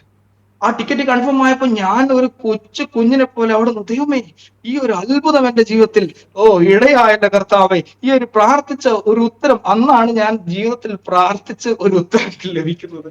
അതിനു മുന്നേ ഒത്തിരി പ്രാർത്ഥിച്ചിട്ടുണ്ടെങ്കിലും അന്ന് പ്രാർത്ഥിച്ച ആ ഒരു വലിയൊരു സൈൻ എന്റെ ജീവിതത്തിൽ വലിയൊരു മിറക്കിളായി. അങ്ങനെ ഞാൻ 3 ദിവസം ട്രെയിൻ യാത്ര കഴിഞ്ഞ് സ്ലീപ്പർ ടിക്കറ്റ് ആണ് എടുത്തത്. ആ സ്ലീപ്പർ ടിക്കറ്റ് എടുത്ത് വളരെ ബുദ്ധിമുട്ടി ആസാമിലേക്ക് കടന്നു വരുവാൻ ദൈവം സഹായിച്ചു. ആസാമിൽ എത്തിയിട്ട് എന്ത് ചെയ്യും ഇതൊന്നും എനിക്കറിയത്തില്ല. കർത്താവ് എന്നോട് പറഞ്ഞു പോവാൻ, കർത്താവ് ഞാൻ ഇതാ എന്ന് ഞാൻ പറഞ്ഞ് കർത്താവിന്റെ പാത പിന്തുടരുവാൻ ദൈവം എന്നെ സഹായിച്ചു. പ്രിയ ദൈവമക്കൾ, ഈ വിളി കേൾക്കുവാനുള്ള ഭാഗ്യം എനിക്കുണ്ടായി എന്നുള്ളതാണ്. പലരും ഈ വിളി കേൾക്കുന്നുണ്ട്, പലരുടെയും ഹൃദയത്തിൽ അറിയാം കർത്താവ് എന്നെ വിളിച്ചിട്ടുണ്ടെന്ന്. പക്ഷെ ഇന്നും അവർക്ക് ഇറങ്ങാൻ പറ്റാത്തതിന്റെ പ്രശ്നം ദൈവം ഭാവി എന്തായി തീരും, കർത്താവെ എന്റെ മക്കളുടെ കാര്യം എന്തായി തീരും, എന്റെ കല്യാണക്കാര്യം എന്തായി തീരും എന്നുള്ള പലവിധമായ ബേർഡൻസ് അവരുടെ ഉള്ളിൽ കിടക്കുന്നുണ്ടല്ലേ. എന്നാൽ കർത്താവിന്റെ ആത്മാവിനാൽ ഞാൻ ഇന്ന് വിളിച്ചു പറയട്ടെ, ദൈവത്തിന് വേണ്ടി നിങ്ങൾ ആ വിളിക്കൊത്തവണ്ണം ഓടുവാൻ തയ്യാറാണെങ്കിൽ കർത്താവ് സ്വർഗം തുറന്ന് നിങ്ങളെ അനുഗ്രഹിക്കുമെന്നുള്ളതിന്റെ വലിയൊരു തെളിവാണ് ഞാൻ നിങ്ങളുടെ മുമ്പിൽ വെക്കാൻ പോകുന്നത്. ഹല്ലേലൂയ. അങ്ങനെ ആസാമിന്റെ മണ്ണിൽ കാലുകുത്തുവാൻ ഫെബ്രുവരി മാസം ആസാമിന്റെ മണ്ണിൽ കാലുകുത്തുവാൻ ദൈവം സഹായിച്ചു. ആസാമിൽ പോയപ്പോൾ ആദ്യം ഞാൻ പോകുന്നത് ദരംഗ എന്ന് പറയുന്ന സ്ഥലത്താണ്. അത് ഭൂട്ടാന്റെ ബോർഡർ ആയിട്ട് വരും, ഒരു ട്രൈബൽ ബെൽറ്റ് ആയിട്ടുള്ള ഒരു സ്ഥലം. അവിടെ ആദ്യമേ കർത്താവിന്റെ പേരോടനുബന്ധിച്ച് അവിടെ പോകുവാൻ കർത്താവ് സഹായിച്ചു. അവിടെ ചെന്നപ്പോൾ കർത്താവ് എന്ത് ചെയ്യും എന്നൊന്നും അറിയത്തില്ല. ഈ പറഞ്ഞതുപോലെ അവിടെ ഒരു ചർച്ചുണ്ട്, ചർച്ചിൽ അടിച്ചു വൃത്തിയാക്കലും ഈ പരിപാടിയൊക്കെ ചെയ്യാൻ ഭയങ്കര ഉത്സാഹമായിരുന്നു. കർത്താവിന്റെ വേല ചെയ്യുന്നു എന്നുള്ള വലിയൊരു ഉത്സാഹമായിരുന്നു അന്ന്. പലരും വരുമ്പോൾ അവർക്ക് വേണ്ടിയുള്ള ഫുഡ് സെർവ് ചെയ്യാനും, ചർച്ചിൽ വരുന്ന ആൾക്കാർക്ക് വേണ്ടി പ്രാർത്ഥനയ്ക്ക് പോകാനും, ദേവദാസന്റെ കൂടെ യാത്ര ചെയ്യാനും, ഗ്രാമങ്ങളിൽ പോയി ഔട്ട്റീച്ച് ചെയ്യാനൊക്കെ ദൈവം കഴിഞ്ഞ ദിവസങ്ങളിൽ എന്നെ ഇടയാക്കി. ആദ്യത്തെ മിനിസ്ട്രി അവിടെ ചെയ്യുമ്പോൾ അവിടെ കീബോർഡ് വായിക്കുന്ന ഒരു ചേട്ടനുണ്ട്. ഞങ്ങളുടെ ചർച്ചിൽ ആസാമിലെ ആദ്യത്തെ ദിവസം വന്നപ്പോൾ അവിടെ കീബോർഡ് വായിക്കുന്ന ഒരു ചേട്ടനുണ്ട്. ഞാൻ ഇങ്ങനെ പുറകിലിരുന്ന് പ്രാർത്ഥിച്ചൊന്നുമില്ല. ഒരു കോർണറിൽ ഇരിക്കുവാണ്, ചർച്ചിന്റെ ഒരു കോർണറിൽ ഇരിക്കുമ്പോൾ ഞാൻ ഇങ്ങനെ ചിന്തിച്ച്, കർത്താവേ, ഇതുപോലൊക്കെ കീബോർഡ് വായിക്കാൻ പറ്റിയെങ്കിൽ എന്ത് നല്ലതായിരുന്നു എന്ന് ഞാനിങ്ങനെ മനസ്സിലൊന്ന് ജസ്റ്റ് ഒന്ന് ചിന്തിച്ചത് മാത്രമേ ഉള്ളൂ. പ്രാർത്ഥിച്ചതില്ല, അതിനുവേണ്ടി ഞാൻ പ്രാർത്ഥിച്ചിട്ടില്ല, കഷ്ടപ്പെട്ടിട്ടില്ല. ദൈവത്തിന്റെ കൃപ എന്ന് വേണമെങ്കിൽ ഞാൻ പറയും. ചില കൊറോണ വന്ന സമയങ്ങളൊക്കെ നമുക്കറിയാം. കൊറോണ വന്നപ്പോൾ ചർച്ച് എല്ലാം അടച്ചിട്ട ചില ദിവസങ്ങളായിരുന്നു. വലിയൊരു ബുദ്ധിമുട്ടിലൂടെ ചർച്ച് പോയിക്കൊണ്ടിരുന്ന സമയങ്ങളായിരുന്നു. പക്ഷെ അതിലുപരി ചർച്ചിനെ ദൈവം വളർത്തിയ ചില ദിവസങ്ങളായിരുന്നു കൊറോണ സമയം എന്ന് പറയുന്നത്. ആ സമയത്ത് ദൈവം എന്നെ വളർത്തുവാൻ ഇടയായി. ഹല്ലേലൂയ. എല്ലാവരും ക്വാറന്റൈനിലായിരുന്നപ്പോഴും ഞാനും ആസാമിൽ ക്വാറന്റൈൻ ആയിരുന്നു. ഞാൻ ആസാമിൽ വിസിറ്റ് ചെയ്യാനായിട്ട് ആദ്യം വന്നു. ഞാൻ കരുതി ഒരു മാസമൊക്കെ വിസിറ്റ് ചെയ്തു, പിന്നെ നാട്ടിൽ പോയി, പിന്നെ വീണ്ടും എല്ലാ കാര്യങ്ങളൊക്കെ എടുത്തിട്ട് വരാം എന്നായിരുന്നു എന്റെ ചിന്ത. പക്ഷെ ദൈവം അത് വീണ്ടും മാറ്റി. ആസാമിൽ കർത്താവ് ഒരു 6-7 മാസം കൊറോണ വന്ന ഒന്നര വർഷം കർത്താവ് എന്നെ അവിടെ പിടിച്ചിട്ടു. ഹല്ലേലൂയ. കർത്താവ് പറഞ്ഞു, മോനെ, ഇനി തിരിച്ച് നാട്ടിലേക്ക് പോകരുത്. ഇനി നിന്റെ വിഷൻ എന്ന് പറയുന്നത് നോർത്ത് ഈസ്റ്റിൽ നിൽക്കുക, ഇവിടുത്തെ ചർച്ചിനെ, ഇവിടുത്തെ കാര്യങ്ങളെ നോക്കി നടത്തുക എന്നുള്ളതാണ് നിന്റെ മുന്നിൽ ഞാൻ തിരഞ്ഞെടുത്തത്. ഞാൻ കർത്താവിനോട് വെച്ചു, കർത്താവ് എന്താണ് എന്റെ കോളിംഗ്? നമുക്ക് ആദ്യം കോളിംഗ് അറിയണമല്ലോ. കർത്താവ് എന്തിനാണ് നമ്മളെ വിളിച്ചത് എന്നറിയണമല്ലോ ആദ്യം. ഞാൻ കർത്താവിനോട് പ്രാർത്ഥിച്ചുകൊണ്ടിരിക്കുവായിരുന്നു, കർത്താവ് എന്താണ് കർത്താവ് എന്നെ കുറിച്ച് ആഗ്രഹിച്ചത്? ദൈവം എന്നോട് പറഞ്ഞു, നിന്റെ കോളിംഗ് എന്ന് പറയുന്നത് ഇടയ ശുശ്രൂഷയാണ്. ഹല്ലേലൂയ. നിന്റെ കോളിംഗ് എന്ന് പറയുന്നത് പാസ്റ്റർ ശുശ്രൂഷയാണ്. അത് കേട്ടപ്പോൾ ഒത്തിരി സന്തോഷം തോന്നി.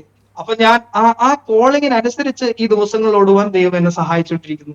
അങ്ങനെ ഈ ചേട്ടൻ കീബോർഡ് വായിച്ചുകൊണ്ടിരിക്കുന്ന സമയത്ത് ഞാൻ പറഞ്ഞു, ഞാനൊരു കോർണറിൽ ഇരുന്നിട്ട് ഇതിങ്ങനെ കണ്ടുകൊണ്ടിരിക്കുവാണ്. കർത്താവ് ഇങ്ങനെ മനസ്സിൽ ഇങ്ങനെ ചിന്തിച്ചു, ദൈവമേ, ഇങ്ങനെ വായിക്കാനൊക്കെ പറ്റിയെങ്കിൽ ഒത്തിരി നന്നായിരുന്നു. അങ്ങനെയാണ് കൊറോണ വരുന്നത്. കൊറോണ വരുന്ന സമയത്ത് ചർച്ചിൽ കീബോർഡ് ഉണ്ട്. ആ കീബോർഡിന്റെ മുന്നിൽ ഞാൻ ഇങ്ങനെ ചുമ്മാതെ അങ്ങ് പോയിരിക്കും, പ്രാർത്ഥിച്ചുകൊണ്ടിരിക്കും. കർത്താവെ, ഇത് ഓണാക്കാൻ പോലും അറിയത്തില്ല, കീബോർഡിന്റെ കീ പോലും അറിയത്തില്ല. ഇതിങ്ങനെ മുന്നിൽ കാണും. അത് കണ്ടപ്പോ ഞാൻ അതിന്റെ മുന്നിൽ അങ്ങോട്ട് പോയിരിക്കും. ഈ പോയിരിക്കുന്ന സമയത്ത് കർത്താവ് പറയും, മോനെ, അത് ഓണാക്കി അതൊന്ന് ചുമ്മാ നീ ഒന്ന് വായിക്ക്. അങ്ങനെ ചുമ്മാ വായിച്ചു തുടങ്ങിയതാണ് പ്രിയ ദൈവമക്കളെ. ഒരു 3 മാസം കൊണ്ട് ആ കീബോർഡ് പഠിക്കുവാൻ ദൈവം സഹായിച്ചു. ഹല്ലേലൂയ. തന്നെ പഠിക്കുവാൻ ദൈവം സഹായിച്ചു. യൂട്യൂബിന്റെ കുറച്ച് ലിങ്കും കാര്യങ്ങളൊക്കെ നോക്കി അവിടെയുള്ള ബ്രദർ കുറച്ച് കാര്യങ്ങളൊക്കെ പറഞ്ഞ് അങ്ങനെ ഒത്തിരി ദിവസം ഞാൻ ചില ദിവസങ്ങൾ 3-4 മണിക്കൂറൊക്കെ പ്രാക്ടീസിന് ഇരിക്കുന്ന ചില ദിവസങ്ങളുണ്ട് കൊറോണ സമയത്ത്. അങ്ങനെ ഒരു 3 മാസം കൊണ്ട് ഞാൻ കീബോർഡ് പഠിക്കുവാൻ ദൈവം സഹായിച്ചു. 1 വർഷത്തിന് ശേഷം ചർച്ചിൽ വർഷിപ്പ് നടന്നുകൊണ്ടിരിക്കുന്ന സമയത്ത് ഞാൻ അന്ന് രാവിലെ, സൺഡേ സർവീസിന്റെ രാവിലെ കീബോർഡ് വായിക്കാനായിട്ട് പോയി. കീബോർഡ് ഓൺ ചെയ്തു. വിശ്വാസികളൊക്കെ വന്നുകൊണ്ടിരിക്കുന്നു. ചർച്ച് 8 മണിക്കാണ് അവിടെ ചർച്ച് തുടങ്ങുന്നത്. ഞാനൊരു 7:30 പോയി കീബോർഡൊക്കെ നോക്കി കാര്യങ്ങളൊക്കെ ചെയ്തുകൊണ്ടിരിക്കുന്നു. അവിടുത്തെ സൗണ്ട് സിസ്റ്റവും കാര്യങ്ങളൊക്കെ ചെയ്തുകൊണ്ടിരിക്കുന്ന സമയത്ത് പെട്ടെന്ന് ദൈവത്തിന്റെ ആത്മാവ് ഒരു കാര്യം ഓർപ്പിച്ചു, മോനെ, ആ കോർണർ ഓർമ്മയുണ്ടോ? എന്നോട് ഞാനിങ്ങനെ കോർണറിലോട്ട് നോക്കാൻ ഒരു ഗൈഡൻസ് കിട്ടി.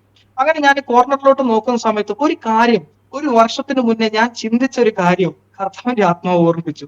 എന്നെ ഓർമ്മിപ്പിച്ചത് ഇങ്ങനെയാണ്: ആ കോർണറിൽ ഇരുന്നിട്ട് ഒരു വർഷം മുന്നേ നീ ഒരു കാര്യം ചിന്തിച്ചായിരുന്നു, എന്നാന്ന് ഓർമ്മയുണ്ടോ? ഞാൻ പറഞ്ഞു, എന്നാ കർത്താവേ, ഈ കീബോർഡ് വായിക്കാൻ പറ്റിയായിരുന്നെങ്കിൽ കൊള്ളായിരുന്നു എന്നൊന്ന് ചിന്തിച്ചായിരുന്നു അന്ന്.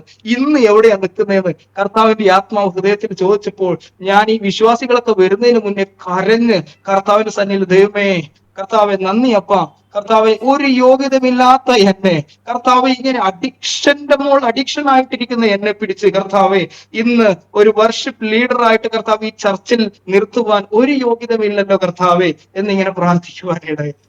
ഹല്ലേലൂയ. ഞാൻ ചിന്തിച്ചത്, കർത്താവെ, എന്ത് ചെയ്യും ആസാമിൽ വന്നിട്ട് എന്നൊക്കെയാണ് ചിന്തിച്ചത്. പക്ഷെ ഇന്ന് എല്ലാ ദിവസവും ചെയ്ത് തീർക്കാൻ പറ്റുന്ന കാര്യങ്ങളാണ് ദൈവം നമ്മുടെ ജീവിതത്തിൽ ചെയ്തുകൊണ്ടിരിക്കുന്നത്. ഹല്ലേലൂയ. അങ്ങനെ ഈ കീബോർഡ് പഠിക്കുവാനും മ്യൂസിക് മിനിസ്ട്രിയിലൂടെ കർത്താവിനെ ഉയർത്തുവാൻ ദൈവം സഹായിച്ചു. നമ്മൾ ഔട്ട്റീച്ചിനൊക്കെ പോകും, നമ്മുടെ കീബോർഡും നമ്മുടെ ലൈറ്റും നമ്മുടെ സെറ്റപ്പ് ഒക്കെ ആയിട്ട് ചില ഗ്രാമങ്ങൾ നമ്മൾ ഫോക്കസ് ചെയ്ത് പോകും. ആദ്യത്തെ മിനിസ്ട്രി ഇതൊക്കെ ആയിരുന്നു. എനിക്ക് ഇതൊക്കെ ഇഷ്ടമായിരുന്നു. സ്പീക്കറും കാര്യങ്ങളൊക്കെ എടുത്തു പോയി അവിടുത്തെ കുഞ്ഞുങ്ങളൊക്കെ നമ്മൾ വിളിക്കും. അവിടുത്തെ ആൾക്കാരൊക്കെ, ഇവർക്കൊന്നും വലിയ എന്റർടൈൻമെന്റ് ഒന്നും ഇല്ല. നമ്മൾ ഗ്രാമത്തിലെ ആൾക്കാർക്ക് വലിയൊരു എന്റർടൈൻമെന്റ് ഒന്നും, അവർക്ക് 8 മണിയൊക്കെ ആകുമ്പോഴേക്കും കിടന്നുറങ്ങുന്ന ആൾക്കാർ. അപ്പൊ നമ്മൾ ഈ സ്പീക്കറും കാര്യങ്ങളൊക്കെ പോയി വരുമ്പോൾ ഇവര് കീബോർഡിന്റെ 2 സൗണ്ടും ഒക്കെ കേൾക്കുന്ന സമയത്ത് ആൾക്കാരൊക്കെ ഇങ്ങനെ അങ്ങ് കൂടും. അപ്പൊ നമ്മൾ കർത്താവിന്റെ പാട്ടൊക്കെ പാടി ചില ഗെയിമൊക്കെ പഠിച്ച് അവരെ എന്റർടൈൻ ചെയ്ത് അവസാനം കർത്താവിന്റെ സുവിശേഷം അങ്ങ് പറയും. അങ്ങനെ ഒത്തിരി പേര് കർത്താവിനെ അറിയുവാൻ ദരങ്ക എന്ന് പറയുന്ന ഗ്രാമത്തിൽ കർത്താവ് ഇടയാക്കി.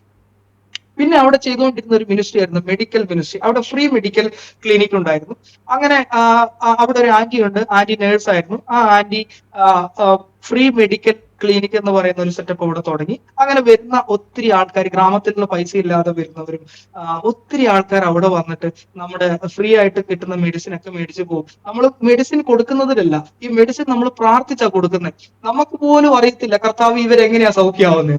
അവരിത് മേടിച്ചു കൊണ്ടുപോകും. അവർ പറയും, നിങ്ങളുടെ മെഡിസിന് ഭയങ്കര പവറാണ്. അപ്പൊ നമുക്ക് മാത്രം അറിയുള്ളൂ കർത്താവ് ഇത് പ്രാർത്ഥിച്ചിട്ടാ കൊടുക്കുന്നത്. അവർ കഴിക്കുമ്പോൾ മെഡിസിൻ അല്ല ചെയ്യുന്നത്, കർത്താവാണ് അവിടെ അത്ഭുതം ചെയ്യുന്നത്. നമുക്ക് മാത്രമേ അറിയത്തുള്ളൂ. അങ്ങനെ ഇവര് ഒത്തിരി പേര് അങ്ങനെ മെഡിസിൻ മേടിക്കാനൊക്കെ വരും. അങ്ങനെ മെഡിക്കൽ മിനിസ്ട്രി ചില കാര്യങ്ങൾ പഠിക്കുവാനും ദൈവം സഹായിച്ചു. ചില ആൾക്കാരുകൾ അവിടെയുണ്ട്, ഡ്രസ്സിങ് ചെയ്യുവാനും മുറിവ് കെട്ടുവാനും അങ്ങനത്തെ ചില കാര്യങ്ങൾ ദൈവം പഠിക്കുവാൻ ഇടയാക്കി അവിടെ ഒന്ന്. പിന്നെ നമ്മൾ ചെയ്ത അവിടെ ഒരു മിനിസ്ട്രി ആയിരുന്നു, നമുക്കൊരു പ്രെയർ സെന്റർ അവിടെ ഉണ്ടായിരുന്നു. എന്ന് പറഞ്ഞാൽ നമ്മുടെ നോർത്ത് ഈസ്റ്റിലുള്ള ഒരു പ്രെയർ സെന്റർ എന്ന് പറയുമ്പോൾ ഈ മെന്റൽ ഡിസോർഡർ ആയിരിക്കുന്ന ആൾക്കാരുകളും അങ്ങനെ പാരലൈസ്ഡ് ആയിരിക്കുന്ന ആൾക്കാരുകളൊക്കെ നമ്മൾ നമ്മുടെ കൂട്ടത്തിൽ അങ്ങ് നിർത്തും. ഞാൻ നിൽക്കുന്ന അവിടെ ഒരു വീടുണ്ടായിരുന്നു. എന്റെ വീട്ടിൽ ഒത്തിരി പേഷ്യൻസ് വരുമായിരുന്നു. അങ്ങനെ ഒത്തിരി പേഷ്യൻസിനെ ദൈവം സൗഖ്യമാക്കുന്നത് എന്റെ കണ്ണാൽ കാണുവാൻ ദൈവം സഹായിച്ചു. യെസ് ആൻറ്റി, ഞാൻ പറയും. ആദ്യത്തെ അവിടുത്തെ ഒരു പേഷ്യന്റ് ആയിരുന്നു. പുള്ളിക്ക് ഒരു കാല് നല്ല രീതിയിൽ വെക്കാൻ പറ്റത്തില്ല. പുള്ളിയാണെങ്കിൽ നെക്സ്റ്റ് ഡേ, നമ്മൾ പോകുന്നതിന്റെ നെക്സ്റ്റ് ഡേ പുള്ളി മരിക്കാനായിട്ടിരിക്കുന്ന ഒരു പുള്ളിയായിരുന്നു. അതിന്റെ തൊട്ട് തലേ ദിവസം നമ്മൾ ആ പുള്ളിയുടെ വീട്ടിൽ ചെല്ലുവാണ്. ഒരു സഹോദരി നമ്മുടെ അവിടെ കൂട്ടിക്കൊണ്ട് പോവുകയാണ് പുള്ളിക്കാരന്റെ അടുത്ത്. അങ്ങനെ അദ്ദേഹത്തിന്റെ അടുത്ത് പോയപ്പോൾ അദ്ദേഹം ഇങ്ങനെ പറയാനിടയായി, ഞാൻ നാളെ ഒരു ബോട്ടിൽ മദ്യപിച്ചലും മരിക്കാൻ വേണ്ടി ഇരിക്കുന്ന ഒരാളാണ്. നിങ്ങൾ ഇങ്ങോട്ട് വന്ന എന്തിനാണ്? എന്നെ ഒരാൾക്കും വേണ്ട. ഞാൻ ഒരു മലയുടെ ടോപ്പിലാണ് പുള്ളി നിൽക്കുന്നത്. ഒരു 1.5 മാസമായി പുള്ളി കുളിച്ചിട്ടൊക്കെ 1.5 മാസം. പുള്ളി ഭക്ഷണം കഴിച്ചിട്ടൊക്കെ ഒത്തിരി ദിവസമായി. പുള്ളിക്ക് നടക്കാനൊന്നും വയ്യ. അങ്ങനെ ഞാനും ആ ദേവദാസനും മലയുടെ ടോപ്പ് നമ്മുടെ പുള്ളിയുടെ ഷോൾഡറൊക്കെ പിടിച്ച് കയ്യിലൊക്കെ പിടിച്ച് നമ്മുടെ വീട്ടിൽ കൊണ്ടുവന്ന് പുള്ളിയെ കുളിപ്പിച്ചു. പുള്ളിയുടെ മുടി വൃത്തിയാക്കി, പുള്ളിക്ക് നല്ല ഡ്രസ്സ് കൊടുത്തു, പുള്ളിക്ക് ഭക്ഷണം കൊടുത്തു. ഇത് കൊടുക്കുന്നതിനൊപ്പം യേശുവിനെ നമ്മൾ കൊടുത്തു. ആ മകൻ യേശുവിനെ സ്വീകരിക്കുവാനിടയായി. ആ മകന്റെ ജീവിതത്തിൽ ഡെയിലി ആ മകൻ എന്നോട് പറയാനിടയായി, അദ്ദേഹത്തിന് രാത്രി ബാത്റൂം പോലൊക്കെ ബുദ്ധിമുട്ടായിരുന്നു. ആ ഒരു മാസം എന്ന് പറയുന്നത് ബുദ്ധിമുട്ടായിരുന്നു. കാരണം ഇദ്ദേഹം രാത്രി 2 മണിക്കും 3 മണിക്കൊക്കെ വാഷ്റൂമിൽ പോകണം. അപ്പൊ ഞാനും എഴുന്നേറ്റ് പുള്ളിയെ പിടിച്ചുകൊണ്ട് വേണം പോവാൻ. അങ്ങനെയൊക്കെ ഒത്തിരി ബുദ്ധിമുട്ടുള്ള സാഹചര്യത്തിലൂടെ ദൈവം കടത്തി വിടുവാനിടയായി. പക്ഷെ ദൈവം, എനിക്കറിയാം കർത്താവേ, അങ്ങക്ക് വേണ്ടി എന്തും ചെയ്യുവാൻ കർത്താവേ ഞാൻ റെഡിയാണ്. ഈ ഒരു തീരുമാനത്തിലൂടെയാണ് അവിടെ ഇങ്ങോട്ട് പോകുന്നത്. അതുകൊണ്ട് ഇതൊന്നും ചെയ്യാൻ ഒരു മടിയുമില്ല. ഹല്ലേലൂയ. ഇദ്ദേഹത്തിന്റെ ജീവിതത്തിൽ കർത്താവ് ചെയ്ത ഓരോ അത്ഭുതങ്ങളും എന്റെ കണ്ണുകൊണ്ട് കാണുവാനിടയായി. ഒരു കാലിന്റെ പവർ ദൈവം കൊടുത്തു. പിന്നെ രണ്ടാമത്തെ കാലിന്റെ പവർ ദൈവം കൊടുത്തു. അദ്ദേഹം വടി പിടിച്ച് നടക്കുവാൻ ഇടയായി. വടി പിടിച്ച് നടക്കുന്ന അദ്ദേഹം കുറച്ചു കഴിഞ്ഞപ്പോൾ വടി ഒഴിവാക്കി അദ്ദേഹം ഇങ്ങനെ മെല്ലെ മെല്ലെ നടക്കുവാൻ ഇടയായി. ഒരു മാസം കൂടി കഴിഞ്ഞപ്പോൾ അദ്ദേഹം ഓടുവാൻ ഇടയായി. പിന്നെ ഒരു മാസം കൂടി കഴിഞ്ഞപ്പോൾ അദ്ദേഹം സൈക്കിൾ എടുത്തിട്ട് കർത്താവിനെ സ്തുതിക്കുവാൻ ഇടയായി. അദ്ദേഹമാണ് പിന്നത്തേതിൽ സ്പീക്കർ പിടിക്കുവാനും ലൈറ്റ് പിടിക്കുവാനും നമ്മുടെ കൂടെ വണ്ടിയിൽ മുമ്പിൽ ഇരിക്കുവാനും ഒക്കെ കർത്താവിന്റെ വേലയ്ക്ക് വേണ്ടി അദ്ദേഹം വന്നത്. ഇതാണ് ഫസ്റ്റ് ടെസ്റ്റിമണി. രണ്ടാമത്തെ ഒരാൾ വന്നതെന്ന് പറഞ്ഞാൽ ഇദ്ദേഹത്തിനും ബോൺ TB എന്ന് പറയുന്ന ഒരു അസുഖം, പുറകില് ഒരു അൾസർ പോലെയായി 2 കാലും പാരലൈസ്ഡ് ആയിരിക്കുന്ന ഒരു ഒരു ഒരു പേഷ്യന്റിനെ ദൈവം അങ്ങോട്ട് കൊണ്ടുവന്നു. ഒരു 1.5 മാസം കഴിഞ്ഞ് ഞാനും കരുതി ദൈവമേ ഇദ്ദേഹത്തിന് സൗഖ്യമാകത്തില്ല. നമുക്ക് ചില സമയത്ത് ചില ഡൗട്ടുകളും കാര്യങ്ങളൊക്കെ വരും. കർത്താവ് ഇദ്ദേഹം സൗഖ്യമാകുമോ കർത്താവേ? പക്ഷെ ദൈവത്തിന്റെ അത്ഭുതം എന്ന് പറയട്ടെ, ഒരു 3 മാസം കഴിഞ്ഞപ്പോൾ ഡോക്ടർ വിധി എഴുതിയത് കർത്താവ് അത് മാറ്റി എന്നുള്ളതാണ്. അദ്ദേഹം എഴുന്നേറ്റ് നടക്കുവാനും ഇന്നും അദ്ദേഹം നല്ല രീതിയിൽ കർത്താവിനെ സ്തുതിക്കുന്ന ഒരു വ്യക്തിയായിട്ട് അവിടെ നിൽപ്പുണ്ട്. ഹല്ലേലൂയ.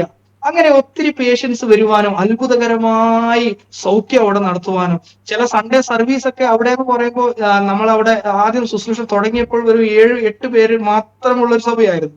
പിന്നത്തേതിൽ അത് 150, 160 ഒക്കെ ആയി ദൈവം ആ സഭയെ വളർത്തുവാനിടയെ. ഈ മെഡിക്കൽ മിനിസ്ട്രി അവിടെ ചെയ്യുന്ന സമയത്ത് ഒത്തിരി ആൾക്കാർക്ക് നമ്മളെ കുറിച്ച് പറയാനുള്ളത് അത് മെന്റൽ ചർച്ച് ആണെന്നാണ് അവിടുത്തെ ആൾക്കാർ നമ്മളെ കുറിച്ച് പറയുന്നത്. കാരണം ഒത്തിരി മെന്റൽ ഡിസോർഡർ ആയിരിക്കുന്നവരെ കൂട്ടിക്കൊണ്ടുവന്ന് അവരെ ട്രെയിൻ ചെയ്ത് ദൈവം അവരെ സൗഖ്യമാക്കുന്നതും ഇതൊക്കെ നാട്ടുകാർ കാണുവാണ്. നാട്ടുകാർ മാനസിക രോഗികളൊക്കെ കൊണ്ടുവന്ന് അവിടെ ഇരുന്ന് ദൈവം അവരെ സൗഖ്യമാക്കുവാണ്. കൂട്ടത്തിൽ തീർച്ചയായിട്ടും ഒരു ഗ്രാമത്തിൽ സൊനാജുല്ലി എന്ന് പറയുന്ന ഒരു ഗ്രാമം, ഒരു ബംഗാളി ഫാമിലി ആയിട്ടുള്ള എനിക്ക് ഈ ഫോട്ടോസ് ഒക്കെ കാണിക്കണമെന്നുണ്ട്, ഒന്നും പ്രിപ്പയർ ആയിട്ടില്ലെങ്കിലും തീർച്ചയായിട്ടും പ്രൈസ്. അങ്ങനെ സൊനാജുല്ലി എന്ന് പറയുന്ന ഗ്രാമത്തിലൂടെ കഴിഞ്ഞ ദിവസം സഞ്ചരിച്ചപ്പോൾ അവിടെ ഒരാളുണ്ടെന്ന് പറഞ്ഞു. അദ്ദേഹത്തിന് ചെയിനിട്ട് കൂട്ടിയേക്കുമായിരുന്നു. അദ്ദേഹം ഭയങ്കര വൾഗറായിരുന്നു. നമ്മൾ അവിടെ പോവാനും അദ്ദേഹം ഈ ടോയ്ലറ്റും എല്ലാം എവിടെയും പോകത്തൊന്നുമില്ല, എല്ലാം സൈഡിൽ തന്നെയാ പുള്ളി ചെയ്തു.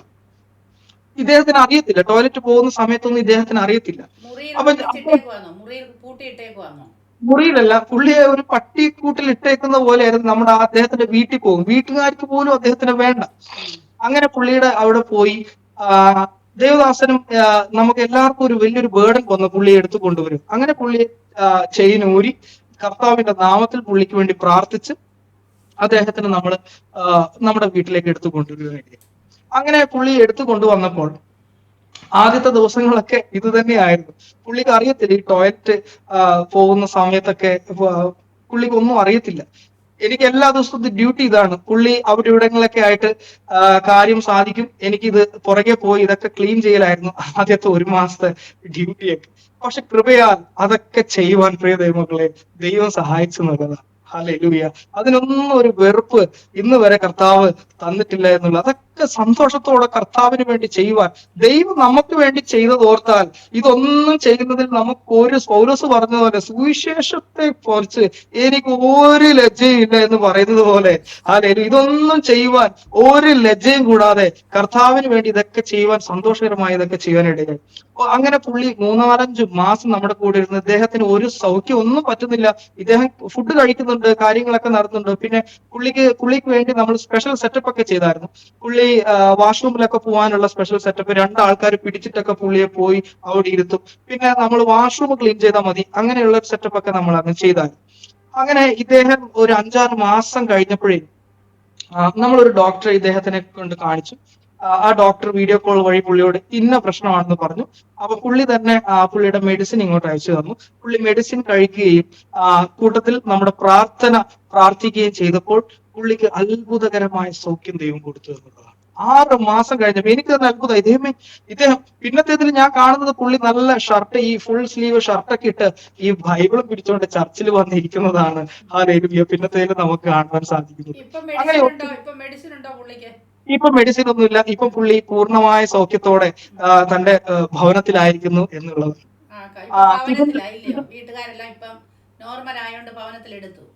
അതെ, വീട്ടുകാർ നോർമൽ ആയിട്ട് ഭവനത്തിലെടുത്തു. പുള്ളി തന്നെ ഒരു ദിവസം നമ്മള് വൈകിട്ട് നമ്മളെല്ലാരും ചായ കുടിക്കുന്ന സമയത്ത് പുള്ളി തന്നെ പറഞ്ഞു എനിക്ക് വീട്ടിൽ പോകണമെന്ന് പറഞ്ഞു.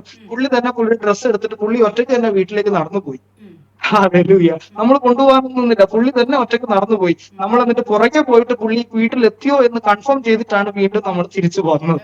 Praise the Lord. ആരാധനയ്ക്കൊക്കെ വരുന്നുണ്ടോ? ആ പുള്ളി ഇപ്പം പുള്ളി സ്ഥലത്തില്ലെന്ന് തോന്നുന്നു. പുള്ളി പല പണിയായിട്ടും കാര്യങ്ങളായിട്ടും പുള്ളി വില്ലേജിലാണ്. ഇപ്പം പുള്ളി ആരാധനയ്ക്ക് വരുന്നില്ല. പക്ഷെ ദൈവം പുള്ളിക്ക് അത്ഭുതകരമായിട്ട് സൗഖ്യം ദൈവം കൊടുത്തു എന്നുള്ളത് ഞാൻ പറഞ്ഞില്ലേ. പല ആൾക്കും സൗഖ്യം കൊടുത്തു, എന്നാൽ പല ആളും വിശ്വാസത്തിൽ നിലനിന്നിട്ടില്ല. എന്നാൽ പല ആൾക്കാർ ഇന്നും നിലനിന്നിട്ട് കർത്താവിനെ ആരാധിക്കുന്നവരുണ്ട്. പക്ഷെ ഇതൊക്കെ ചെയ്യുവാൻ ദൈവം സഹായിച്ചു എന്നുള്ളതാണ് അതിന്റെ വലിയൊരു കാര്യം. ഹല്ലേലൂയ. അങ്ങനെ ഈ കാര്യങ്ങൾ മെഡിക്കൽ മിനിസ്റ്റർ ചെയ്യാൻ ദൈവം സഹായിച്ചു, ഔട്ട്റീച്ചസ് മിനിസ്ട്രി ചെയ്യാൻ സഹായിച്ചു, മ്യൂസിക് മിനിസ്ട്രി ചെയ്യാൻ സഹായിച്ചു. പിന്നെ നമ്മൾ അവിടെ തുടങ്ങിയ ഒരു മിനിസ്ട്രിയാണ് ചിൽഡ്രൻസ് മിനിസ്ട്രി. അവിടെ ചിൽഡ്രൻസ് മിനിസ്ട്രി ഞാൻ വരുന്നതിന് മുന്നേയും അവർ ചെയ്തുകൊണ്ടുണ്ടായിരുന്നു. അങ്ങനെ കൊറോണ ആയ സമയത്ത് നമ്മൾ ചിൽഡ്രൻസ് മിനിസ്ട്രി ചെയ്യാൻ പറ്റാത്ത ഒരു സിറ്റുവേഷൻ ആയിപ്പോയി. അങ്ങനെ ചെയ്യാൻ പറ്റാത്ത സിറ്റുവേഷൻ ആയ സ്ഥിതിക്ക് ഒത്തിരി പിള്ളേര് വിട്ടുപോയി. ഞാൻ വരുന്നതിന് മുന്നേ 200-ലധികം പിള്ളേർ അവിടെ വന്ന് കർത്താവിന്റെ വചനം കേട്ട് ശനിയാഴ്ച 2 മണി തൊട്ട് 4 മണി വരെ പുറത്തുള്ള പിള്ളേർ, അതിൽ മുസ്ലിംസും ഹിന്ദുസ് ആയിട്ടുള്ള എല്ലാ പിള്ളേരും അവിടെ വന്ന് ഈ സൺഡേ സ്കൂളിന് അറ്റൻഡ് ചെയ്യുകയൊക്കെ ചെയ്യുമായിരുന്നു. കൊറോണ വന്നതിന് ശേഷം ഈ ഒരു ചിൽഡ്രൻസ് മിനിസ്ട്രിക്ക് വലിയൊരു ബ്ലോക്ക് വന്നു. അത് കൊറോണ വന്നതിന് ശേഷം നമ്മൾ തുടങ്ങിയ സമയത്ത് വെറും 5 പിള്ളേരായിരുന്നു നമുക്ക് വേണ്ടി വന്നത്. 5 പിള്ളേർ. നമ്മൾ വിചാരിച്ചു 200 പിള്ളേരൊക്കെ നമ്മൾ ട്രെയിൻ ചെയ്തതല്ലേ, ആ 200 പിള്ളേരും അല്ലെങ്കിൽ ഒരു 100 പിള്ളേരെങ്കിലും മിനിമം കാണും എന്നുള്ളൊരു ചിന്തയിലാണ് നമ്മൾ വീണ്ടും തുടങ്ങിയത്. പക്ഷെ വന്നപ്പോൾ 5 പിള്ളേരായിരുന്നു വന്നത്. കർത്താവിന്റെ വചനം കർത്താവ് എന്തുവാപ്പാ ഇങ്ങനെ ഈ പിള്ളേരെന്താണ് കൂടാത്തത് 2-3 ആഴ്ച ഇങ്ങനെ പറഞ്ഞപ്പോൾ ദൈവം പറഞ്ഞു, ഒടുക്കം കുറച്ചാണെങ്കിലും അതിന്റെ അവസാനം അതിമഹത്തായിരിക്കും എന്നുള്ള വചനം ഇയ്യോബിന്റെ പുസ്തകത്തില് നമ്മളത് കാണുന്നത് പോലെ കർത്താവ് ആ വചനം എന്റെ ഉള്ളിൽ തന്നു. കർത്താവെ ഇത് അതിമഹത്തായി തീരുമെന്നുള്ള വലിയ ഉറപ്പ് കർത്താവ് എനിക്ക് തന്നു. അത് വീണ്ടും കണ്ടിന്യൂ ചെയ്യാനിടയായി. 5 10 10 20 20 50 50 100 അങ്ങനെ പല കുട്ടികളും നമ്മുടെ ചിൽഡ്രൻസ് മിനിസ്ട്രിയിൽ ജോയിൻ ചെയ്യാനിടയായി. അങ്ങനെ അവസാനം നോക്കുമ്പോഴേ നമ്മൾ പറഞ്ഞതുപോലെ ഒരു 150 160 പിള്ളേര് നിരന്തരം ഈ സാറ്റർഡേ സൺഡേ സ്കൂളിൽ വരുവാൻ കർത്താവ് ഇടയാക്കി എന്നുള്ളതാണ്. അങ്ങനെ ആ ഒരു മിനിസ്ട്രിയിലൂടെ കർത്താവിനെ അവിടെ അനുഗ്രഹത്തോടെ ഉയർത്തുവാൻ ദൈവം സഹായിച്ചു എന്നുള്ളതാണ്. ഹല്ലേലൂയ. വീണ്ടും ചർച്ച്, പിന്നെ അവിടെ ചർച്ച് മിനിസ്ട്രി ഉണ്ട്. അവിടെ ഗ്രാമത്തിൽ ഒരു ചർച്ച് നടത്തുന്നുണ്ട്. അല്ലാതെ ചർച്ച് നമുക്ക് വലിയ ചർച്ചുണ്ട്.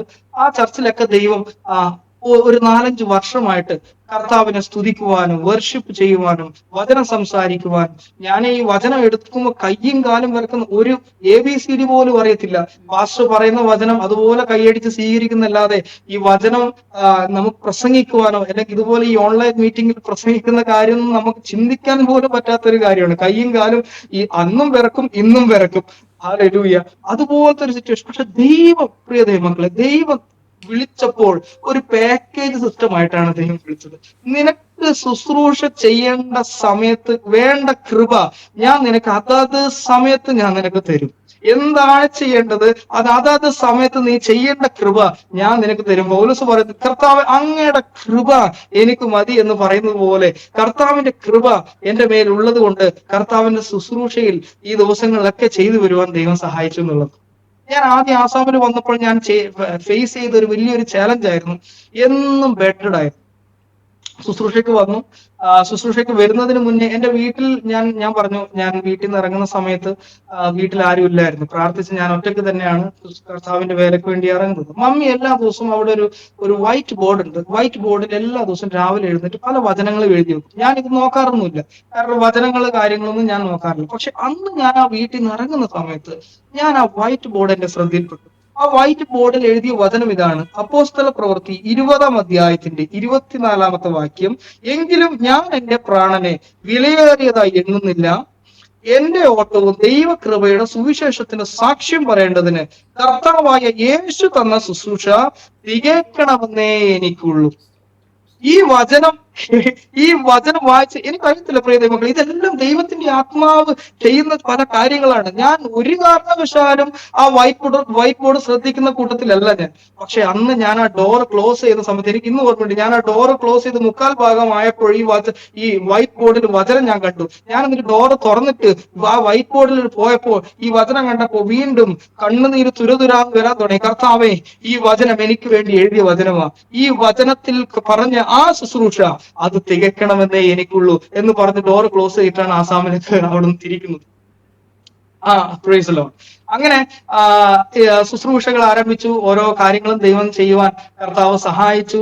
അങ്ങനെ പല പടികളും ദൈവം സഹായിച്ചു. ഞാൻ പറഞ്ഞു, എനിക്ക് ഇവിടെ ചാലഞ്ച്, ഒരു 2-3 ചാലഞ്ചസ് ഇവിടെ ഫേസ് ചെയ്തായിരുന്നു. അതിൽ ഫസ്റ്റ് ചാലഞ്ച് ആയിരുന്നു, ഞാൻ ഇവിടെ വന്നപ്പോൾ എനിക്ക് ഒത്തിരി ബെറ്റഡ് ആയിരിക്കുന്ന അവസ്ഥ. ആദ്യം ഇവിടുത്തെ ഫുഡിന്റെ കാര്യത്തിൽ ചില സമയത്ത് ലൂസ് മോഷൻ ആകും, ചില സമയത്ത് പനി പിടിച്ച് കിടക്കും, പിന്നെ സെലൈൻ ഇടും, പിന്നെ വീണ്ടും 2 ദിവസം ഓക്കെ ആവും, പിന്നെ അടുത്ത ആഴ്ച വീണ്ടും സെലൈൻ ഇടും. ഞാൻ കർത്താവിനോട് ഒരു ദിവസം രാത്രി ബെഡിൽ കടന്ന് ഞാൻ കർത്താവിനോട് പറഞ്ഞു, കർത്താവെ, ഞാൻ ഇങ്ങനെ വേല ചെയ്യാനല്ല കർത്താവ് ഇങ്ങോട്ട് വന്നു. ഞാൻ വേല ചെയ്തിട്ടുണ്ടെങ്കിൽ എനിക്ക് പൂർണ്ണമായ ആരോഗ്യത്തോടെ, എനിക്ക് പൂർണ്ണമായ സൗഖ്യത്തോടെ കർത്താവിനെ വേല ചെയ്യാനുമാണ്. ഞാൻ അന്ന് പ്രാർത്ഥിച്ചു, ഈ പിശാചിന്റെ ഈ ശക്തി യേശുവിന്റെ നാമത്തിൽ എന്റെ ശരീരത്തിൽ നിന്ന് വിട്ടുപോകാൻ അന്ന് രാത്രി പ്രാർത്ഥിച്ചു. ഇന്നത്തേക്ക് 5 വർഷമായി പ്രിയ മക്കളെ, അന്ന് പോയ രോഗം ഇന്ന് വരെ വന്നിട്ടില്ല. ഹല്ലേലൂയ. അതാണ് ദൈവം നമുക്ക് വേണ്ടി ചെയ്യുന്ന അത്ഭുത പ്രവൃത്തികൾ. ചില കാര്യങ്ങൾ പറയണമെന്നുണ്ട്. ഈ ഫേസ് ചെയ്ത ഈ ഒത്തിരി ചാലഞ്ചസ് കർത്താവ് എന്നെ ബലപ്പെടുത്തി എന്നുള്ളതാണ്. ഞാൻ പറഞ്ഞു, ഇന്നും ഞാൻ പലരോടും സാക്ഷ്യം പറയുമ്പോൾ പറയും, ഇങ്ങനെ ഒരു ചാലഞ്ച് എന്റെ ജീവിതത്തിൽ വന്നുകൊണ്ടാണ് പ്രിയ ദൈവമക്കളെ ഇന്ന് ഞാൻ നിങ്ങളോട് പറയാൻ ഇത് കർത്താവ് എന്നെ ഇടയാക്കിയെന്ന് ഞാൻ പലരോടും, സഭയിൽ എല്ലാവരോടും ഞാൻ ഇത് പറയും. Praise the Lord. ഹല്ലേലൂയ. അങ്ങനെ ആ ദരംഗ എന്നുള്ള സ്ഥലത്ത് നിന്ന് ദൈവം വേറൊരു സ്ഥലത്തേക്ക്, ഇപ്പൊ ഞാൻ ആയിരിക്കുന്ന ബൊങ്കേഗാവ് എന്ന് പറയുന്ന സ്ഥലത്തേക്ക് ദൈവം എന്നെ അയച്ചു. ഹല്ലേലൂയ. ഞാൻ പറഞ്ഞു, എനിക്ക് ദൈവം തന്നിട്ടുള്ള വലിയൊരു ബേർഡനാണ് നോർത്ത് ഈസ്റ്റിനെ കുറിച്ച്. നോർത്ത് ഈസ്റ്റിൽ കർത്താവിന്റെ വേലയോടനുബന്ധിച്ച് ഈ ദിവസങ്ങളിൽ പല സ്ഥലങ്ങളിൽ യാത്ര ചെയ്യാൻ ദൈവം സഹായിക്കുന്നു, പല ചർച്ചുകളും വിസിറ്റ് ചെയ്യാൻ ദൈവം സഹായിക്കുന്നു. ആസാമിൽ തന്നെയാണെങ്കിലും അധികം വിശ്വാസികളൊന്നുമില്ല. മേഘാലയ ഒരു ക്രിസ്ത്യൻ കൺട്രിയാണ്, എന്നാൽ ക്രിസ്ത്യൻ സ്റ്റേറ്റ് ആണ്.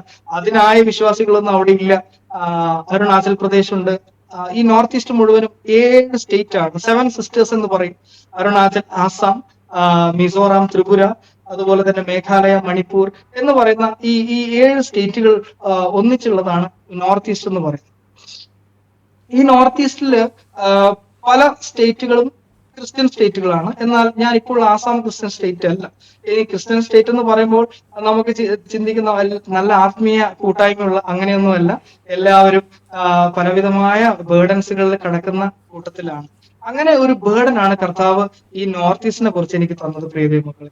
വില്ലേജിൽ പോവാനും സിറ്റീസിൽ പോവാനും കർത്താവിന്റെ നാമത്തെ, ഇവിടെ ആയിരിക്കുന്ന പല ഡ്രഗ്സിന് അഡിക്റ്റഡ് ആയിരിക്കുന്ന യൂത്ത്സിനെ എടുത്തുകൊണ്ട് കർത്താവിന്റെ നാമത്തിന് വേണ്ടി അവരെ ട്രെയിൻ ചെയ്യുവാനും എല്ലാം ദൈവം എന്നെ ഈ ദിവസങ്ങൾ സഹായിച്ചുകൊണ്ടിരിക്കുന്ന കാര്യങ്ങളാണ് ഞാൻ പറയുന്നത്.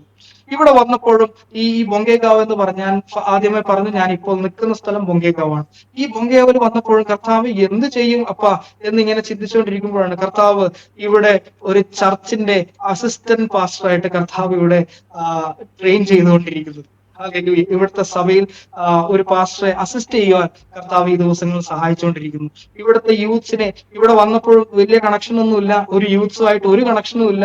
ഇവിടെ വന്നപ്പോൾ അനേക യൂത്ത്സിനെ കണക്ട് ചെയ്യാനൊക്കെ ദൈവം സഹായിച്ചു. നമ്മൾ ഇവിടെ കഴിഞ്ഞ ദിവസം യൂത്ത് മീറ്റിംഗ് വെച്ചപ്പോൾ ഒരു കണക്ഷനും ഇല്ലാതെ ഒരു 60 യൂത്ത്സ് കഴിഞ്ഞ ദിവസം ഇവിടെ വരുവാനും കർത്താവിന്റെ വചനം കേൾക്കുവാനും ഈ കർത്താവിന്റെ വചനം കേട്ട് കരഞ്ഞുകൊണ്ട് ദൈവത്തിന്റെ നാമത്തിന് വേണ്ടി ഓടുവാനെല്ലാം ഈ യൂത്ത്സ് തീരുമാനം എടുക്കുവാനൊക്കെ ഇടയായി. എന്നോട് പല യൂത്ത്സ് ഇവിടെ വന്നപ്പോ എന്നോട് പറഞ്ഞു, ഭയ്യ, എനിക്ക് ഇന്ന പ്രശ്നമുണ്ട്, എനിക്ക് ഇന്ന അഡിക്ഷൻ ഉണ്ട്. ഇതൊക്കെ കേൾക്കുമ്പോൾ ഞാൻ വിചാരിക്കും, കർത്താവെ, കഴിഞ്ഞ ദിവസങ്ങളിൽ നമ്മളെ നടത്തിയതാണല്ലോ കർത്താവെ ഈ കാര്യങ്ങളൊക്കെ കേൾക്കുന്നത്. ഇന്ന അഡിക്ഷൻ എന്ന് പറയുമ്പോൾ എനിക്കത് റിലേറ്റ് ചെയ്യാൻ പറ്റും. കാരണം ഞാൻ അതിലൂടെ പോയൊരു വ്യക്തിയാണ്, ഞാൻ അതിലൂടെ സഞ്ചരിച്ചൊരു വ്യക്തിയാണ്, ഞാൻ അതിലൂടെ വന്നതുകൊണ്ട് എനിക്ക് യൂത്ത്സിന്റെ ആയിട്ടുള്ള കാര്യങ്ങൾ എനിക്ക് ഭയങ്കരമായിട്ട് റിലേറ്റ് ചെയ്യാൻ പറ്റും. കർത്താവെ, ഈ കാര്യത്തിൽ വേണ്ടി ഇടപെടാൻ എനിക്കത് പറ്റും.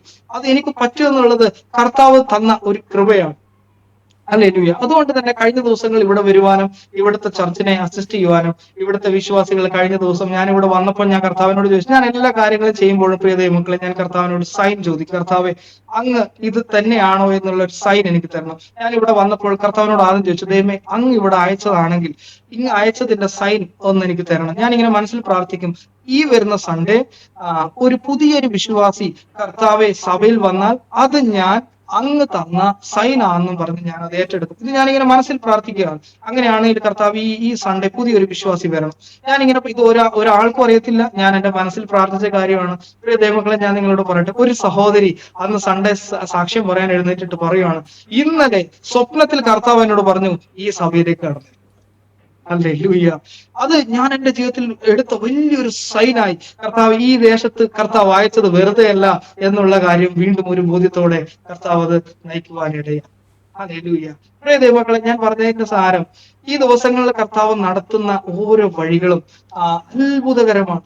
ഞാൻ എവിടെയായിരുന്നു എന്നുള്ള കാര്യം ഞാൻ നിങ്ങളോട് പറയുമ്പോൾ നിങ്ങളിത് കേൾക്കുമ്പോൾ നിങ്ങൾക്ക് എത്രത്തോളം മനസ്സിലാവുമെന്ന് അറിയത്തില്ല. പക്ഷെ എനിക്ക് നന്നായിട്ട് അറിയാം. ഒരു കൂട്ടത്തിന്റെ, ഒരു ഡ്രഗ്സ് അഡിക്റ്റഡ് ആയിട്ടുള്ള കൂട്ടത്തിന്റെ ഒരു വലിയൊരു തലവനായിരുന്നു ഞാൻ. എന്ന് പറഞ്ഞാൽ ബാംഗ്ലൂരിൽ വലിയൊരു ഡ്രഗ് ഡീലർ എന്ന് വേണമെങ്കിൽ പറയാം.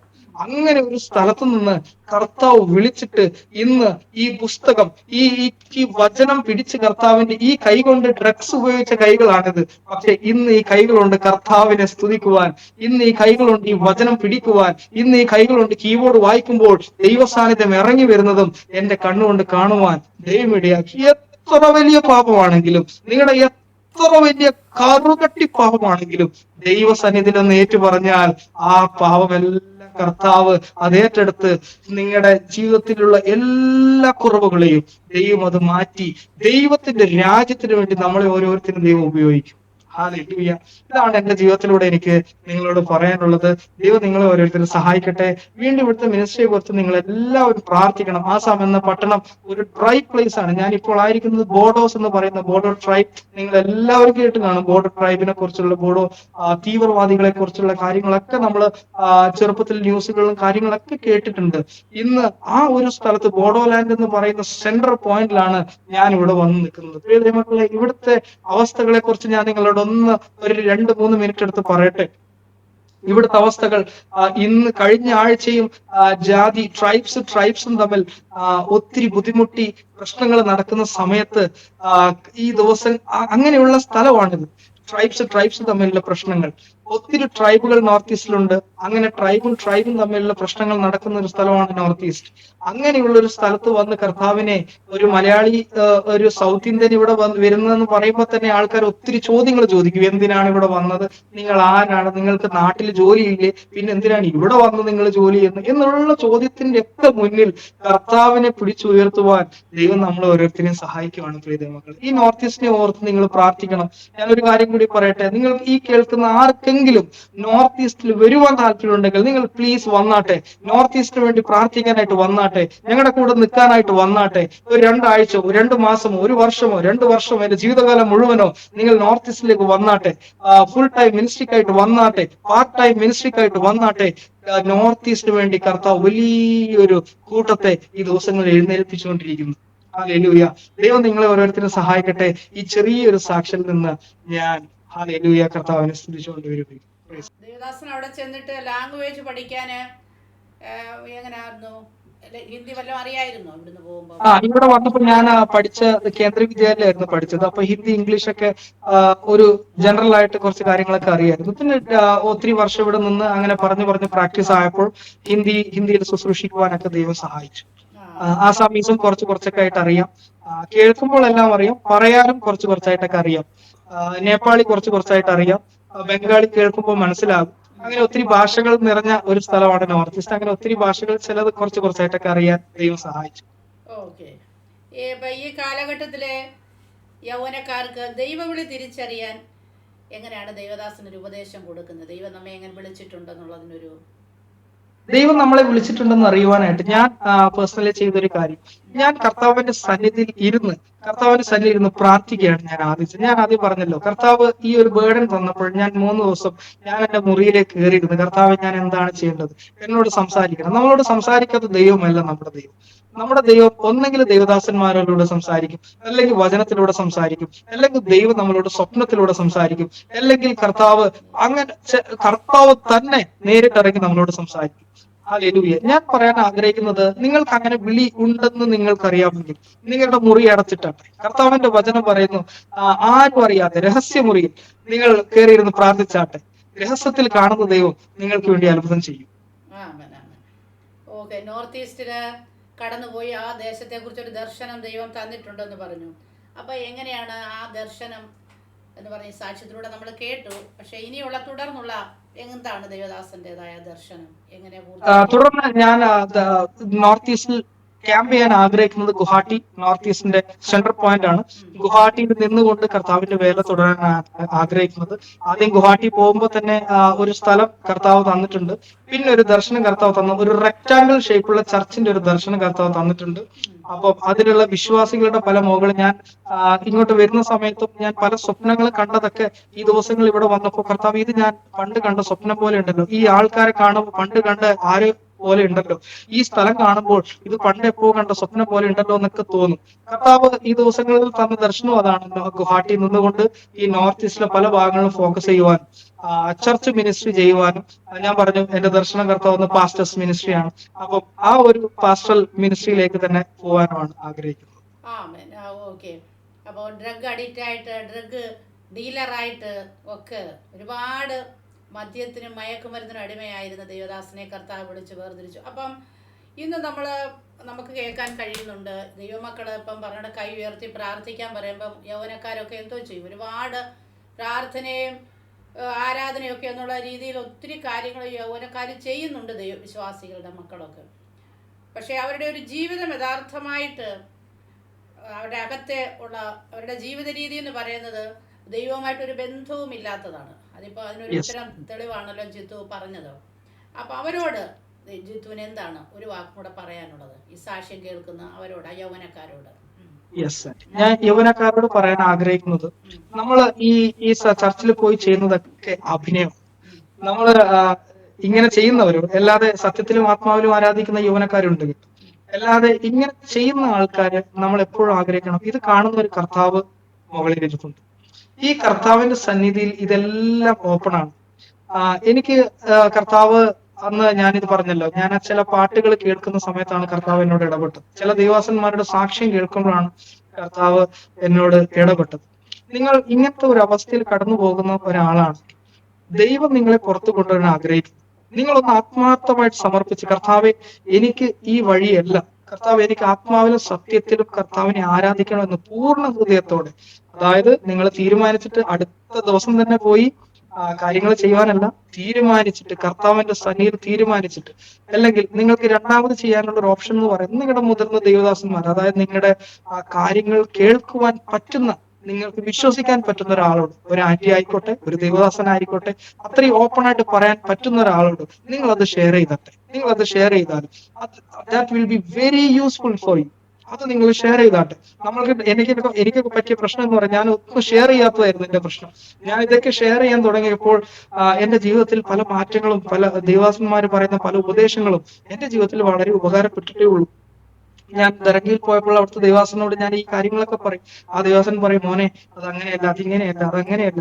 നിങ്ങൾക്ക് ഇങ്ങനെ എന്തെങ്കിലും ഇഷ്യൂ ഉണ്ടെങ്കിൽ നിങ്ങൾ ഒന്ന് പ്രാർത്ഥിക്കണം, കർത്താവിന്റെ സന്നിധിയിൽ ഒരു തീരുമാനമെടുത്ത്, കർത്താവ് ഇനി അത് ചെയ്യത്തില്ല എന്ന് വലിച്ചെറിഞ്ഞു കളഞ്ഞാട്ടെ. രണ്ടാമത് നിങ്ങൾ ആരോടെങ്കിലും അത് ഡിസ്കസ് ചെയ്താട്ടെ. നിങ്ങളുടെ മുതിർന്ന, നിങ്ങളുടെ വീട്ടിൽ ആരോടെങ്കിലും, പപ്പ മമ്മയോട് വിളിച്ചൊന്ന് പറഞ്ഞാട്ടെ, മനസ്സൊന്ന് തുറന്നാട്ടെ. കർത്താവ് നിങ്ങൾക്ക് വേണ്ടി ഇറങ്ങി വരും.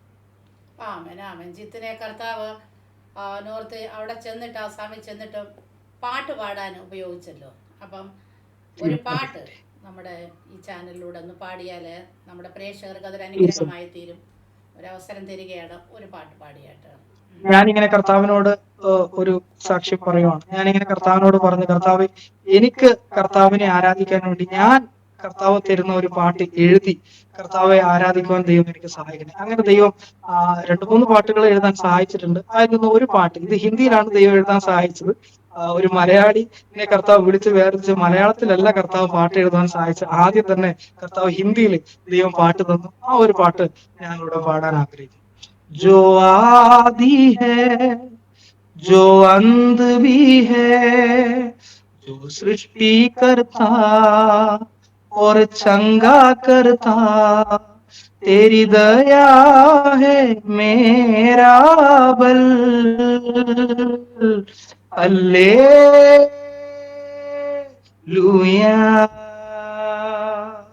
हल्लेलुया।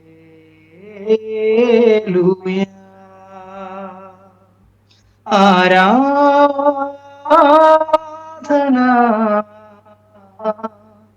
ആരാധന.